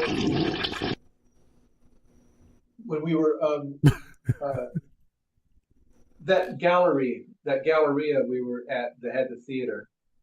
It was kind of like that, or kind of like the little narrow alleys with the stores, like the ones that had the rubber duck store and the Rubik's Cube store. I was kind of there, just kind of navigating all night in my sleep. Oh. And it wasn't like just getting lost. It wasn't stressful. It was just like, okay, I guess we'll make a left here. Okay, I guess we'll make a left here. It was all night. And then I knew something was up because I was having those fever dreams. And then the next day, the second barf attack, I was better. Did you say they were fever dreams? Yes. Fever dreams. You get dreams when you have a fever. I never. Yeah, we talked about it for like 2 hours last week. Do what? Yeah, we were talking about it last week. Remember what your favorite fever dream was? Oh, fever. Okay. I said, no, not your favorite fever dream. I said, it's like asking what's your favorite car accident. I remember the whole conversation. But normally it's like a mundane task at work that I'm dreaming about all night. But yeah. Monday. What's a Monday task? I'm messing with you. Go ahead. Yeah, I was kind of the same thing. I was okay all day Monday, and then Monday evening I was just absolutely freezing. Couldn't get warm, knew I had a fever at that point, and then just started shaking really, really bad. I mean, I couldn't hardly do anything, couldn't hardly talk. It was just I was just shaking everywhere. And woke up the next morning and of course still had a fever and just sick and tried to work, and I'm like, no, I'm going back to bed. Yeah, and then that next morning, Tuesday morning, I messaged Winnie. So how are you feeling? Yeah, I knew when you sent me that message, you were sick too. I'm like, yeah, there's a reason he's asking me. Yeah. Now, the Sunday night, I wasn't sick yet, but I told you when I get jet lag and if I have like an overseas trip, when I get back, I don't know what room I'm in the middle of the night. Yeah. And the tradition happened again. This one wasn't as bad. I kind of knew where I was, but I was going to use the restroom. And I'm like, well, I've got to get past these bar stools. And I'm trying to negotiate bar stools that weren't there. But I was standing up, so it happened again. You were hallucinating. Hallucinate, yeah. After the Australia trip, I thought there was a kangaroo in my bed, and I jumped out of bed. I'm like, oh, I'm just in my room. But then I thought, but where's my room? And I was standing in the middle of my room, and I didn't know where I was. And the spell only lasts a few seconds, and then you get that disoriented when you're sick. No, I wasn't sick yet. Oh, and It's just a jet lag and recovering from an overseas trip. Because after Greece, I stood in the middle of my room thinking I was negotiating the alleyways looking for a place to eat, because that's something we kind of did, looking for bistros and stuff. And I was in the middle of the room thinking it was I've done that. That might be kind of like, you take a nap in the afternoon and you wake up and you're like, okay, is it AM or PM? You're kind of disoriented that way. Yeah, I don't really do that, but my mom did one time, and she woke up at like 5 p.m. and she starts getting ready for work. What are you doing? She said she's getting ready for work. I said, it's like 5 in the afternoon, and she thought I was putting her on. And she would not believe me. She kept getting ready, and I finally proved it to her. She just broke out laughing. It was like, well, I guess that's along the lines of after years of being off the road truck driving, there are times I still wake up panicking. Oh my God, I'm like 3 years behind on my logbook. I'm like, how am I going to get 3 years caught up? It's just kind of a sleep disoriented. So is that the kind of fever dream? No, that's more like an anxiety. That's almost like my college dreams, where I'm back to school and I realize that I have a final exam today and I haven't gone to the class all year. Yeah, I still get those dreams. Yeah, always like you got homework to do. Yeah, I think everybody's fever dreams might be different. But mine are repetitive, just a repetitive, mundane task all night long. Yeah, because I had a dream while I was sick that you were teaching Claudine how to play guitar. I'll be back. I got to take care of a 5-year-old again. Hang on. That is a fever dream there, me trying to teach anybody to play guitar. I've had people ask me to, hey, could you teach my son how to play guitar? I'm like, nope.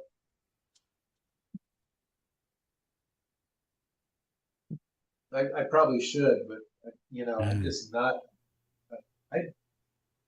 I don't know. I just patience. I taught Rod how to play,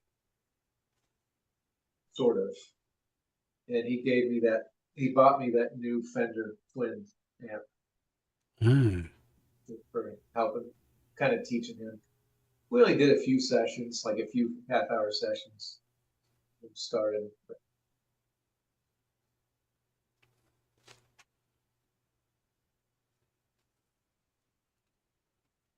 In the dream, you were doing a good job, so. Oh, well, that's good. You didn't like start throwing things, hit me over the head with a guitar. I suppose now that I'm older, maybe I could. But I'm not an instructor. I'm just not a teacher. But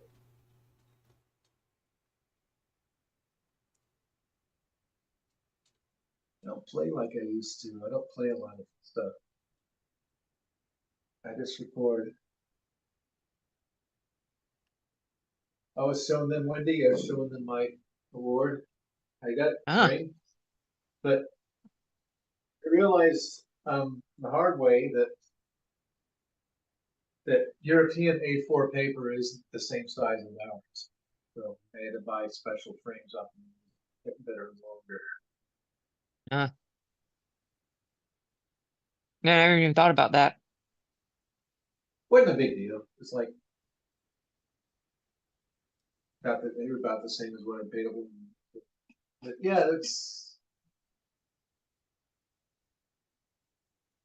I've got to get on a stool and hang them. But I've watched The Twilight Zone too many times. Where somebody like climbs onto a stool and they fall over. Yeah, there's a lot of Twilight Zones of people falling off of stools.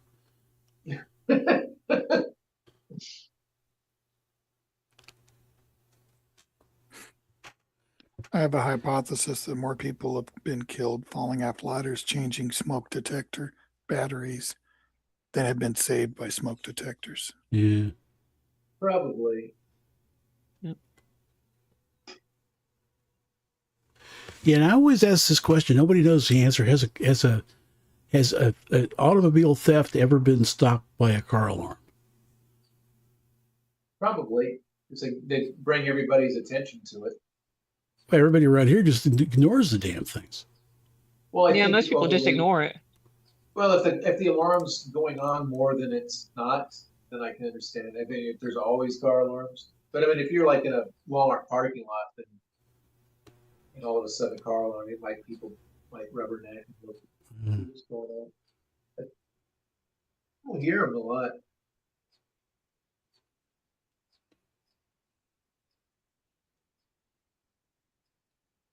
But I hate those smoke detectors.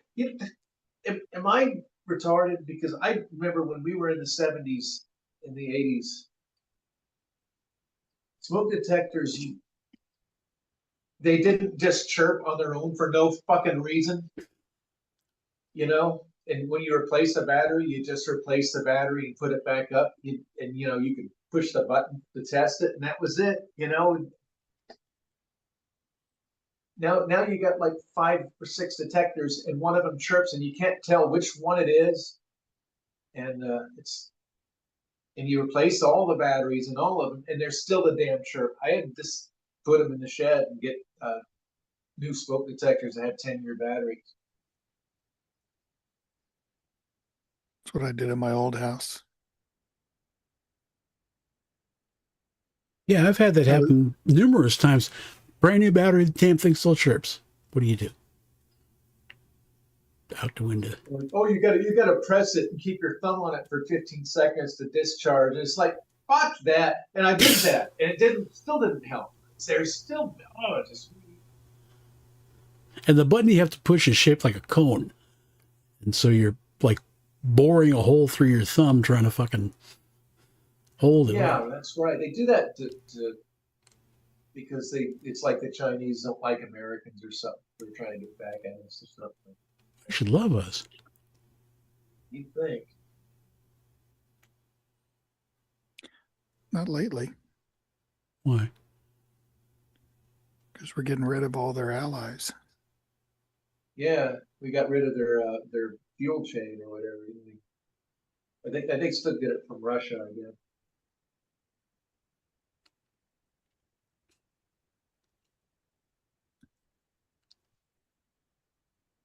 But someone's saying that it's like they bombed the leader, so they did it pretty quick. They had like a new meeting to get a new leader, and then they bombed him again. But I don't know if that was complete. That's bullshit.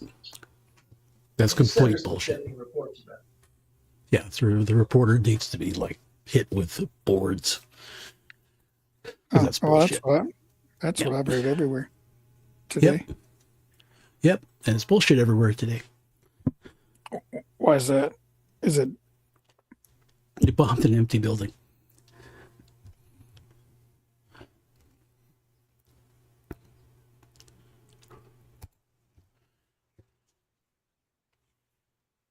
And everybody either quit talking or my earbuds have cut out again. I'm still here. Oh, okay. I was just listening. Okay. You just killed the conversation as well. Yeah.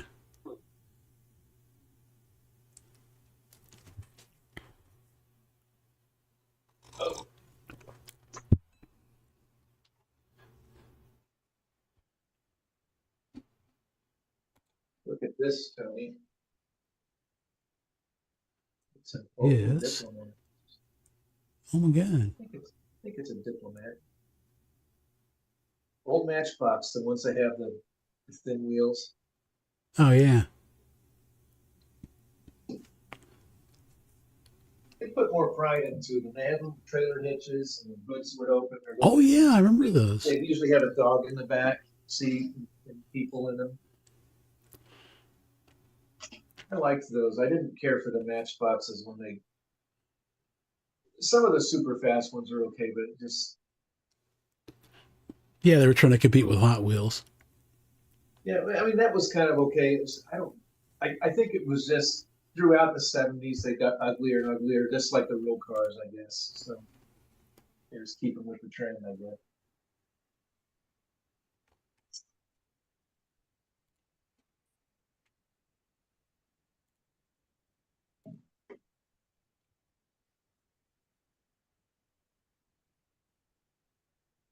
Here's an old one.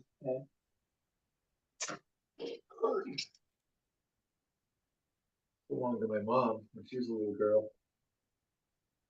Oh yeah, I had a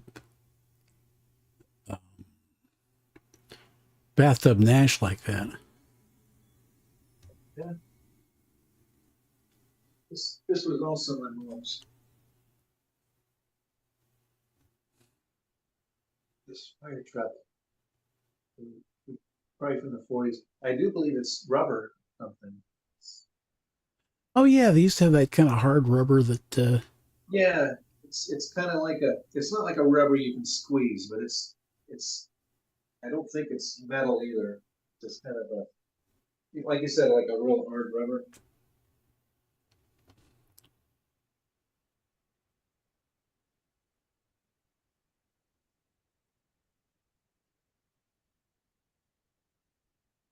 Ooh.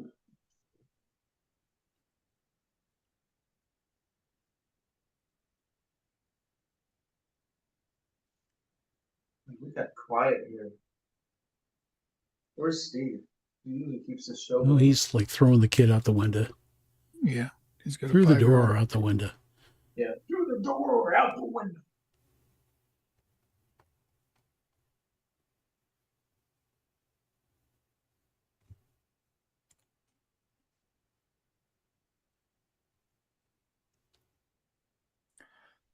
Uncle Clay was talking about those old fire trucks back when they were all before they had roofs and stuff. They said when they were still a thing, he saw one of them pulled up to his fire station, but it wasn't from his fire station. And it pulled up, and then a penguin got out of the driver's seat. Oh, here we go. And then, For a second, I don't know why they. said it. I don't know why they stuck with the open top fire trucks for so long. Because they had the technology, they could put roofs on them. They had roofs. Seems like he told us, but I've forgotten. When you first said that the fire truck pulled up it was from a different fire station, I thought you were saying he went out and just started pummeling the guy. Yeah. You know, like if you put an ant from one hill to a different one, they'll just start attacking. Uh-huh. Firemen did that. You know, so you got different fire stations start beating them up. I read a kind of a thick sci-fi book over the weekend, and I kind of just started getting into it, and then I find out that the alien race that it's about are evolved from jumping spiders. Oh, good. I'm like, oh shit, I am not gonna like this, but it didn't freak me out too much, so I finished it. It was good. Oh, we get a lot of jumping spiders out here. They're cute. Yeah. They're like tarantula spiders. They're not the icky kind. They're not the kind that do webs. They're just I don't know, they're just cute. Are they the kind that have the thing that comes up with the colorful flag so they can impress the chick spiders and mate with them and get eaten? I don't know about that. They're just little fuzzy spiders. They just jump around. I don't think they bite or anything. In fact, I took a picture. There was a frog in my gas cap lip, you know, the little finger lip. Oh, yeah. And there was a little frog in it. And I took a close-up picture of the frog hiding there, and there were like 2 jumping spiders that were just passing by. And, people were like, you know, I don't want to go to Florida yet, but they were like, was that frog ready to eat that spider? I'm like, nope, they were just all doing their own thing.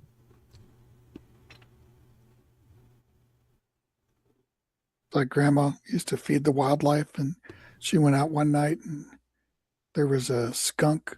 She would put dog food in a bowl out in the yard, and there was a skunk and a fox right next to each other, just eating out of the bowl at the same time. Oh, wow. That's interesting. I wonder, can't even do that with Captain and Lucy. I wonder if skunks and foxes don't really overlap in the stuff, so they don't really compete with each other, maybe. Could be. Anybody want a 4.5-year-old? Yeah. Just offer him a free home. Doesn't even be a good home. Does he come with his own pickaxe? I can send him over to Wendy. No, thank you. Oh, yeah. They have child labor laws in Callahan, so that. Yeah. They frown on that, I guess. I don't know. Man, oh man. So I pretty much decided who I'm going to spend my money on getting an autograph picture with. Who's that? At the MegaCon. I'm pretty sure it's going to be Helen Hunt. I just said that. Hmm? I just said that. Did I? She charged extra for the forehead? When you said, I know who I'm going to get an autograph, I said Helen Hunt. Yeah, Helen Hunt. Yeah. Are you gonna if Darren and I or possibly Wendy, if she wants, if we go to Tampa Saturday, you gonna meet us for lunch or something? Yeah, let me know. I can arrange to be there. I could ask Ghost Cock, but he doesn't really want to do anything. That's funny, Ghost Cock. Well, we always call him that. I thought it was Goat Cock. I don't know. I think you're the only one that calls him that. Anyway. I think you're the only one that calls him that. Yeah. Got it. Learned it from watching you. You shouldn't say cock on the radio. Is there a song about that you always play? You can't say cock on the radio. Sounds like a 70s song. Yeah. Rod Stewart or Al Stewart. I always take those two mixed up. Yeah. I have a song called Cockfight. I forget who that's by. Oh, that's Archie Campbell. Oh, we lost Neil Sedaka a couple days ago. Yeah. Sad. Yeah, it was so sad. 80-something years old, 86. 86. Going along country roads without baby. I just think that's so Sunshine 70s. I love that song. Yeah. Yeah, I was sad about him, and I was really sad about Robert Duvall. Yeah. There'll never Robert be another Gus McCrae from Lonesome Dove. Robert Duvall passed away? Yeah, he's like 95. Oh wow. He's trying to. Well, yeah, he was in Bullet back in 1968. I don't know if he probably was in some stuff before that. Oh, wow. It's a motto. It doesn't say any. It just says itself. Exactly. Yep. I was trying to think of a better quote, but that's the only one I could think of. Never saw that. I've seen Robert Duvall in about 300 different movies. I never saw Lonesome Dove. I don't really like movies about birds. Yeah, it was pretty good. The book was good too. Yeah, the book was really good. I read that a couple of times. Did the bird die at the end of the book? What's that? No, the bird's the only one that lived. Oh. Yeah, everybody else died. That's why he was so lonesome. There was a. At the end, it had the bird by itself, and it said, "All my friends are dead." There was a sequel to it, and Woodrow he's a rancher, and I think he goes to Texas, and he's talking to, I think, Charles Goodnight, famous rancher, and they're both kind of similar, so they kind of meet, and they're like, "Hey," and then he starts on a train of thought thinking about stuff, and it ends up, and so like the next word he says like 3 minutes later is, "I can't stand bankers," and the other guy's like, "Yep, I'm right there with you. Well, you have a good day."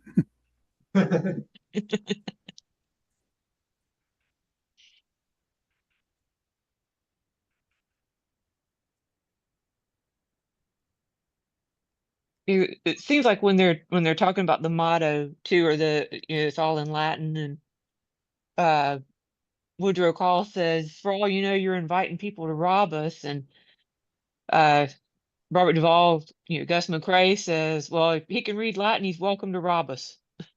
Yep. You could use some educated company for once, something like that. Yep.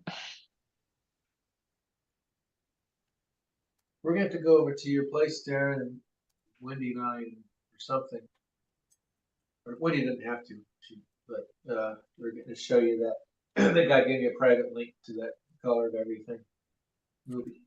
Cool. You might not like it, but I kind of thought you were going to watch it. Yeah, I'll watch it. It was an interesting movie. I mean, it definitely kept my interest. I mean, it has that, I guess you say sci-fi, because he's using colors to communicate with this alien. Don't tell him anything. Don't tell him anything. Okay, sorry.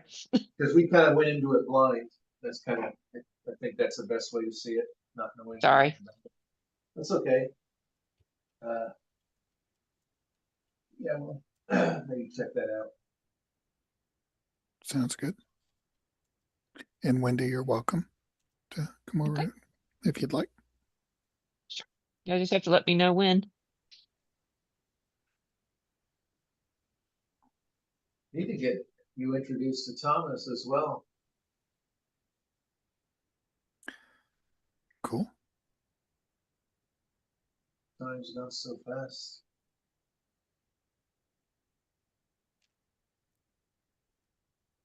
Where's Steve?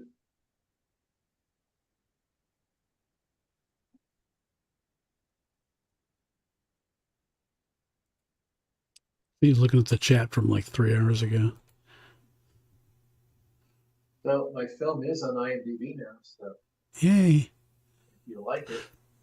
The last page of Summer is on there, and it's got like almost as many 1-star reviews as 10. And I think the 1-star reviews were put there before the film was even released, before it was even available to see.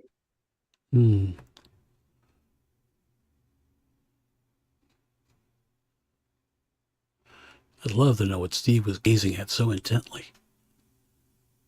So, behind you, Tony, there was a Texaco. Yeah. And I just realized today that that's Texas, Mexico. I've lived my whole life and not noticed that. Well, there's the town of Calexico, which is across the border from Mexicali. Are you sure it wasn't Texas, Idaho? No, it was Ore-Ida. Oh. Our software architect's on vacation this week, and he lives in Oregon, so we all just assume he's looking for Bigfoot. I don't know what else you'd do in Oregon. Drink coffee. Look at mountains and waterfalls. Eat mushrooms.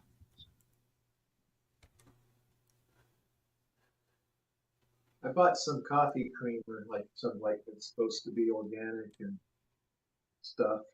Yeah, it's called milk. Yeah, I've tried milk for the last several years, but I've had such good coffee in Spain that I kind of wanted to maybe try some kind of creamer. Not that good.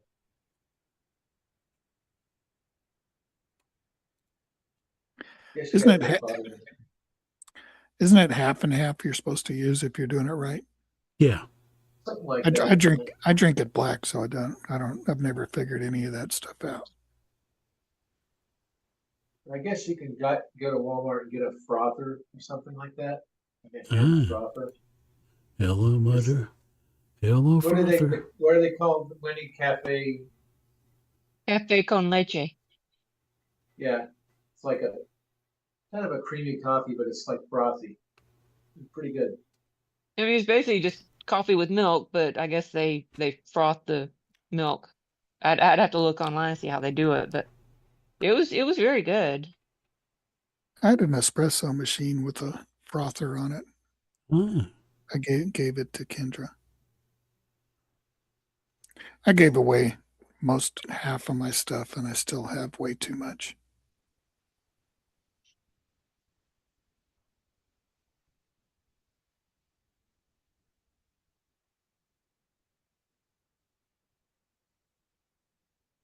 I got too many guitars. I wish I could be rich and famous just so I could take half of those guitars and give them away to a charity auction,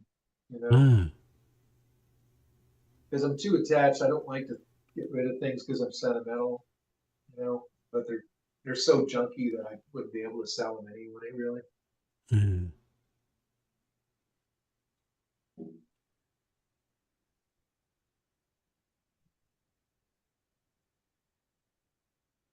Yeah, I think I'm about to the point that I just probably need to donate Ratchet's amps, his guitar amps, because they've been sitting for so long. I don't even know if they work anymore or any good.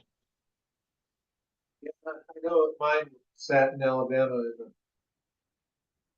a little studio garage, and they ended up getting a lot of rust and problems. I still want to learn to play bass guitar. Mm. But I'm too old now. Give you a bass and a bass amp. You have to carry it. Carry it? What's wrong with it? It's heavy. Oh, heavy. Wow. I Bases didn't know are heavy. they made heavy basses. No, the amp. Oh, the amp. Oh. Steve, basses are heavy by definition. Yeah. Yeah. That Ratchet's Fender Rickenbacker, bass is heavy. yeah. Because that then Rick it could be. That is like it's almost like it's not even a bass. It's like a whole different. Then I could be the new bassist of Apology None, Tyree. Over my dead body. I can't really do it. I guess I should be able to do it as Zen Bob since I do his voice. Yeah. But I finally played.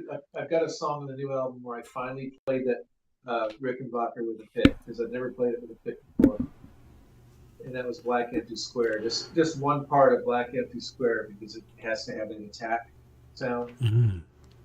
I'm better than that. I used to have to play a bass with a pick just to get a sound out of it, just so you can hear it. But this one, it just knocks it out without having to do any of that stuff.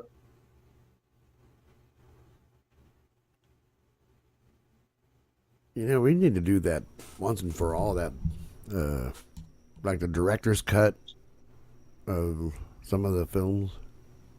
Yeah, I know. I keep thinking commentary. about it. Let's do a roll call. Who do we? Let's do Starship first. Mm-hmm. Can't get Pud, unfortunately. Yeah. He's such a big part of that. It'd have to we would dedicate it to Pud's memory. Yeah, you would have to be there, Steve. Darren would have to be there. Hey. Tony, he just kind of had a walk-on part, but he was still kind of. He's the biggest part of our crew, so he would have to be there. I'll bring extra pennies too. I'll invite Wendy, even though she wasn't a part of it, because I don't want to be rude. But, what are you gonna do about like Shaz as a hura? I don't need to have everybody that. Oh, okay. I just thought it was funny having Shaz. Was having an English accent for a hura. I've got no problem with Shaz. I just don't know how much she could add to it. Yeah. I haven't talked to her in a decade. Oh, I know. I haven't seen really talked to her since she quit the show. Mm-hmm. I say show loosely.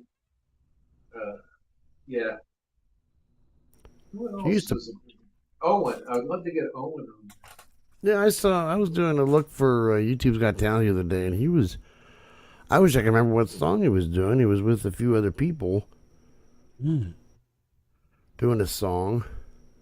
I got Chuck's in the chat. Just give you a fair warning. Hey, Gus Chuck. Darren, I don't know. I can't speak for him, but might go to Tampa just for a day trip this Saturday. Yeah. It's kind of just we're trying to figure things. It's my film festival promoter from Spain. He's in Tampa now. What time would you go? Yeah, he's wanting to talk about getting my film into cans. And then he's like, you don't pronounce the S. In the cans. So what time would you be going to Tampa if you did? I don't know. It's all. I'd have to talk to him first, but if we went, we'd probably have to leave like 8 in the morning, because it's 4 hours to get there. Oh yeah. That would leave 2 or 3 hours to hang out there, and then have to be a 4-hour trip home. Yeah. Kind of, you know, bit of a hassle, but like I said, meet for a quick lunch or something. Yeah. Tony can come too. Yeah, might find a gay bar there. I can't do anything. I can, I don't know. I don't know how many gay bars are in Tampa, huh? This I've never been to one of those before. It was pretty. What, a gay bar? Yeah, it was just basically like a regular bar, except for the shirtless waiter and stuff. I don't know if I told you. I think I probably told you a story. Me and a buddy, we were sharing an apartment, and the closest bar was a gay bar. We went down there, and we always prearranged and say, okay, if somebody hits on one of us, the other goes, leave him alone, he's mine. It's kind of a prearranged signal, And, well, it's called a boys bar. So that's a tip-off. Yeah. Boys bar? Uh-huh. We mainly stayed in that front area, like the lobby area. I think there was an area further back that was like dance floor and all that, but we were just kind of in the lobby area where there was like seats and stuff. Oh, I didn't even know it had a romper room. I just stayed out in front. Had a what room? A romper room. Oh, I thought he said a rump room. Maybe that too. I don't know. A rump room. Nah, but we'd have to find some place to meet up there, and Tampa's all kinds of cool places. Yeah, we'll see. It's not even set in stone yet. There's a part of me again, but it's like shit, Because I'm driving around all the time. I got one person with connections that believes in this thing, so kind of need to. Is Darren coming with you? Huh? Is Darren going to come with you? I don't know. I just asked him tonight. He said maybe. So there you go. Probably, yeah. Get we can. It also depends on Kiana, and if she's going, then I'd have to hopefully have Barb checking on the dogs or something. I don't know. She would probably want to go. Okay. Yeah, take the convertible. There you go. Yeah. Because I'm out driving Uber all day on Saturday, so I can pop by anytime. Oh, they let the dogs out? Yeah. I'll have to ask Barb, because a lot of that will hinge on that. Get somebody. Or maybe Thomas, but then I'd have to have Thomas come over to meet them again. Oh, yeah. You remember Thomas, don't you, Steve? Yeah, wasn't he the one that hung around Kathy Coleman? No, that was Howard. Oh, Howard, okay. Thomas is the one that looks like Alan Sherman. The Howard Mother guy. Yeah, I remember Thomas. Yeah, Thomas was kind of a half regular in the show. Yeah. Yeah. He lives close to me, so we're gonna try and get him to take the dogs out, or come with you. Take the dogs out. I'll ask Barbara first. Who'll take the dogs? But I did tell Darwin that it kind of depends on if I can get somebody to take care of the dogs. Yeah.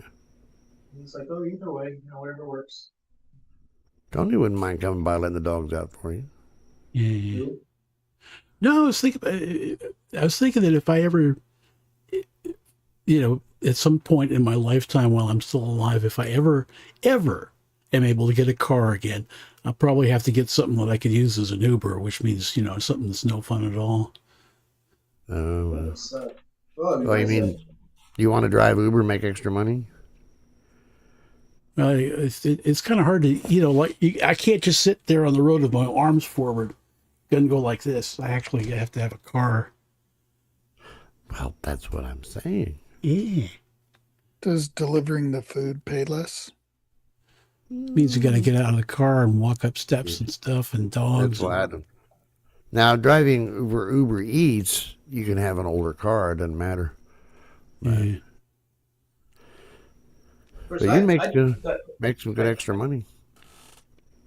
When I made my trip to Darren's to help move, that Uber guy, his car was nasty, dirty. Really? What I hate is it's only happened to me like twice. They show up in a Corolla. So look at me and look at that car. And the problem is I'm out of practice climbing in and out of cars. Wait, is it 2-door? No, it's 4 doors, but... Oh, okay. But a Corolla. I don't care if it's got 15 doors. It's like this. I guess I can't remember what a Corolla looks like. It's a little bitty car. It's so small. For a checkered cab or something? What do you ask them for? Well, you could do that. You can get like the cheapest one, or you can get the Comfort. But a Comfort can mean anything. It's a Corolla with a pillow on the seat. Yeah, there you go. Well, I'm out of practice from climbing in and out of cars. It's not. And the problem is, it's always on the right side, and my right hip is the one that gives me trouble. Yeah. So I got to climb in, and the hip hurts, and then I got to stick that. I got to get out of the car and on my bad leg. Getting in an Uber, if you're physically, I don't say disabled or whatever, if there's some kind of limitation for you, you can ask the driver a request to sit up in the front seat.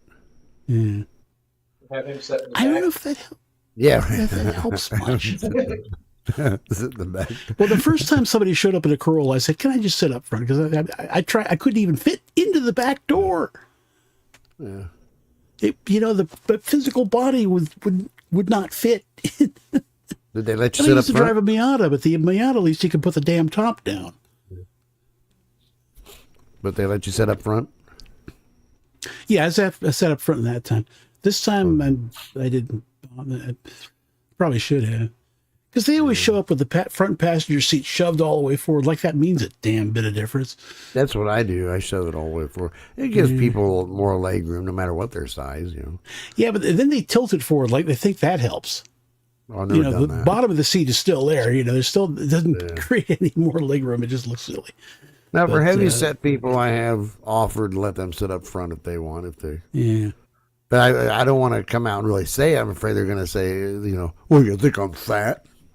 Well, it's not that. I mean, it's I'm tall, and the hip joint isn't as limber as it once was. Yeah. And like I say, I'm just out of practice. Yeah. You don't think of getting in and out of the car because you do it every day. But if it's, months or years in between, you have to kind of remember, now, how did I used to do this? Mm-hmm. I rented a Chrysler 300 once, and it had tons of backseat room. Yeah. Wow. I have a Tucson or a Hyundai Tucson. Those are fairly roomy. Yeah. Well, the thing is, it's like a sort of like a crossover or SUV, right? Yeah. It's considered, the higher roof line makes a huge difference. Oh, yeah. It's got a higher roof line. No, it's I make a joke of people. I try and make people laugh right off the bat. And I'll like, if they're going to go to the airport, I'll get out and open the hatch for them. Sometimes, depending on the person, I might help them put their luggage in. Anyway, then we'll get back in the car. I'll get in and they'll get in. And I'll just joke with them, oh, you want me to drive? Okay. They get a kick out of it. Make them feel relaxed is what I try to do. So. Oh, you shouldn't be doing that. Yeah. I couldn't do that. What? Be nice to people? Well, my sense of humor is saying weird things with a straight face. So it probably would creep people out if I'm going to be driving them around. Oh. Well. We got a couple souvenirs. Fridge magnet. Looks like a cross. Or a sword. An S word? Yeah. And this is Sabretta Familia. It's a scale model version. It's not the real Looks like the Disney castle. It's a lot bigger than Disney. That's nice. Is that like actually the cathedral or something? Or It is, and this is a copy mug version of the cathedral. well, you got a lot of souvenirs. Yeah, I got a little, like a bottle opener for Lewis that has the Barcelona jersey, the football jersey. And Fedesco, I got him a little gaudy lizard, because gaudy made like lizards and things like out of concrete. Lizard. I was thinking of giving Lewis an actual shirt, like the football jersey shirt. And it's like where he lives, they probably stab him for it or something. Yeah. I don't know who would send those, but you know. Yeah.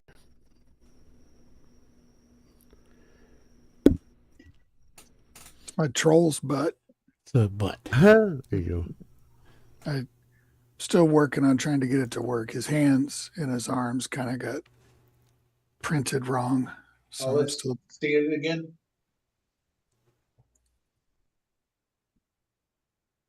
And I can talk, maybe bring myself. It Where's doesn't his bring head? Yeah. His head's there. Oh, okay. It's been down. I thought you said a troll's butt. He did. Troll's butt. Nice ass. There was like all these specialty stores. They had a store that only sold Rubik's cubes, and then there was one store that had like a life-size midget guy, like the big boy. He looked like the big boy from the Big Boy restaurant. Only he had it pulled his pants down, like bent over with his pants all pulled down, his butt out. He was mooning everybody. Everybody, and it's like right at the front of the store.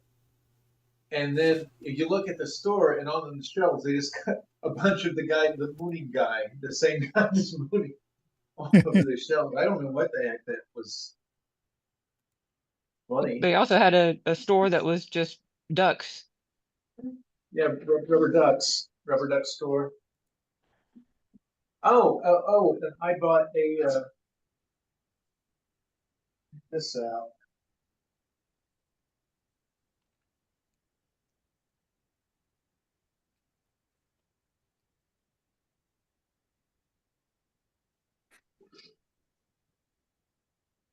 Here we go. Is that the 5-year-old, Steve? Yeah, that's him. Or no, that's the dog. Never mind. Yeah. Whoa. Actually, you know what this is? It's a dog chew toy. It's kind of cannibalistic, though. Yeah. Oh, yeah, that's right. So I got this suede jacket there. Oh, yeah. In that little galleria placed by because I had bought like what I thought was a leather jacket from Kohl's, and it ended up just flaking off. All the leather just started flaking off of it. So like my chair, yeah. And so I was like, maybe I'll find a genuine one when we're out of town there. And so I was so we did find this shop, and it had these leather jackets, and I bought this one, and it was it was like 20 pounds. I'm like, that doesn't sound right, and I realized it was a used jacket store, like vintage. Yeah, secondhand kind of vintage. Yeah. So when I went to pay for it, she asked if I wanted a bag. I was like, no thanks. So and so it went down to $12. 12 pounds. And by the time my credit card was charged, it was $15. I love it. It's warm. I wore it everywhere. It actually looked good in it. The pictures, like most of the pictures of me I hated, but then the ones with the jacket actually looked all right. So cool. Yeah, I like it. It's warm. Can't figure out what Steve's doing. I can't figure out what I'm doing either. Just want to see what this looks like on camera. I didn't interrupt your story, Tim. I'm sorry. Did you even listen to my story at all? What did I say? You said it was 20 nice and pound warm. jacket. Yeah. Huh? Said it was nice and warm. What was nice? Your jacket. Okay, I guess you heard something. This was the very first thing I started broadcasting on. I'm just reminiscing. Mm. You said it wasn't very good, didn't you? It looked like the mosquito rocket. You know, the Yeah, full of Estes rocket. mosquito rocket. Yeah. It's cool looking, Mike. Yeah, it still works too. That'd be better than the nose mics. Everybody. Oh yeah. Because I remember I didn't have anything to hold the mic in when I first started doing the morning show, and I'd sit here like this holding the microphone. Mm. Those were the days. Why I even still have it is beyond me. You're like me. I don't throw anything away, really. Pretty much. Except that time I threw everything away when I was cleaning out this drum room. Yeah. I was so fed up with everybody's stuff, mostly Gracie's stuff.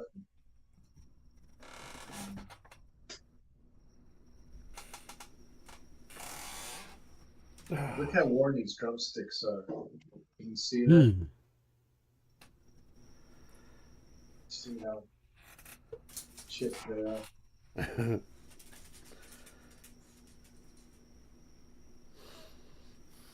Where's your toy? Where's your toy?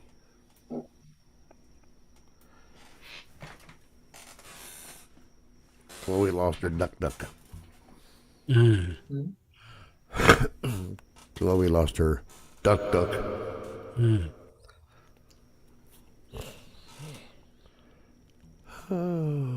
Yeah, still loves his airplane toy. Oh. Bought in Belton, Missouri. Right. Every day he takes it with him to the place. Sweet. He's a playful puppy. Yep. 13 and a half years old, playful puppy. Timmy, I meant to ask you, were your dogs super excited when you got home? They were, but they were tired. It was the middle of the night. They didn't expect me. Normally, when I get home, the sweetest thing is Captain runs around in circles, and then they both get on the couch and just hug me as close as they can. It's so cute. Who took care of the puppies while he was gone? Fiona did. But Who? But this time, I think I caught them by surprise, and they were. We told them they were trying to wake up, but they still both got on the couch and cuddled with me real close, but they weren't spinning around. Yeah. We told them you were coming home that night. Yeah. Maybe they weren't listening. Mm. They probably didn't believe you. I wasn't sure I was going to be coming home that night. It got kind of scary there toward the end. I didn't get home till about 2:30 in the morning.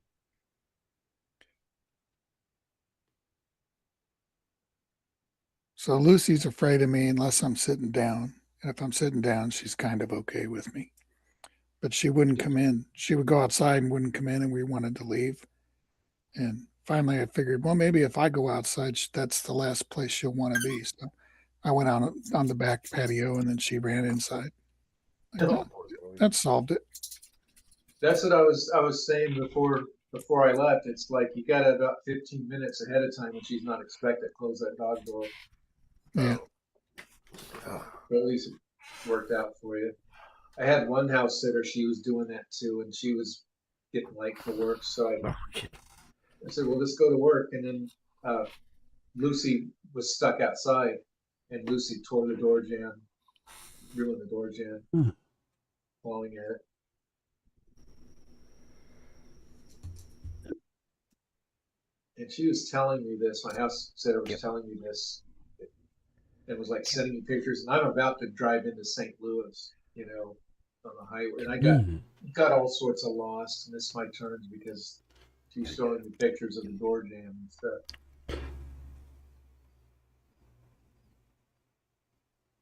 That sounds like some kind of benefit rock concert. All new door jam. Yeah. A bunch of Doors tribute bands. Yeah. Toe And Jam. we get like all the Jim Morrisons from the bands at the end and do the encore together. Yeah. One's facing backwards, the other's laying on the... And next time, right here in this auditorium, it'll be Toe Jam. There you go. Toe Jam. Somebody posted something on Facebook, and maybe I was aware of this and I just forgot.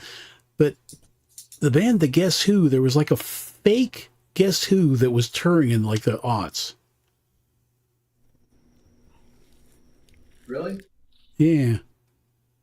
And I think Burton Cummings had to like jump through some legal hoops to try to basically get the name back. Yeah, there was one in the 90s in Jacksonville playing at a small place. The Guess Who's going to be there. Like, thinking, I wonder if that's got the original members. That's weird.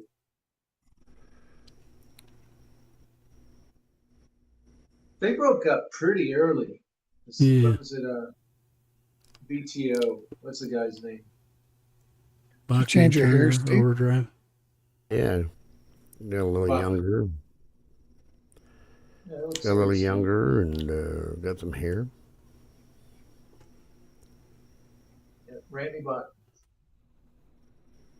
They're kind of like Jay Giles. They were around for a while, and then as soon as they started making big hits, they broke up. Yeah.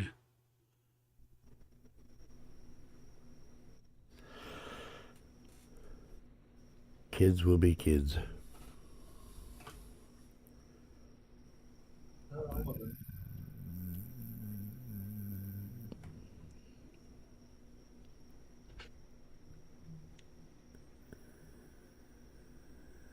Anybody in chat say anything? I gotta go look. Gottschalk was there. And he said, damn autocorrect. Yeah.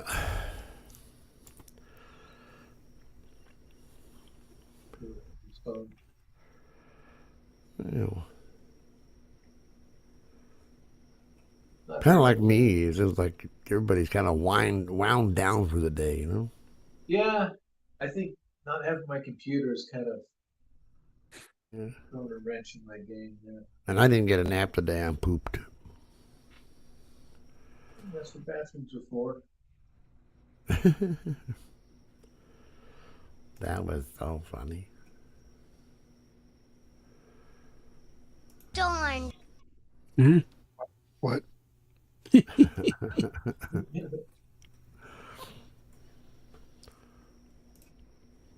Gentlemen, I'm going to have to cut out early. Uh-oh. This 5-year-old, I hear him in there. I'm going to have to go straighten him out. He's 2 hours past bedtime. I think I've kind of run out of fuel, too. Yeah. Well, we can wrap it up here. Yeah. All right. Quit a little early. Hopefully I'll have my computer next time. Well, yeah, I'll keep in touch with you, Darren. We'll figure something out. Sounds Let good. me know about this Saturday, too. Yeah, that's what we're going to try to figure out. So, All right, I'm going to push the button here, then bye, everybody. Have I've been a great talking week. to you. Take care. Good Thanks night, for hanging out with everybody. me.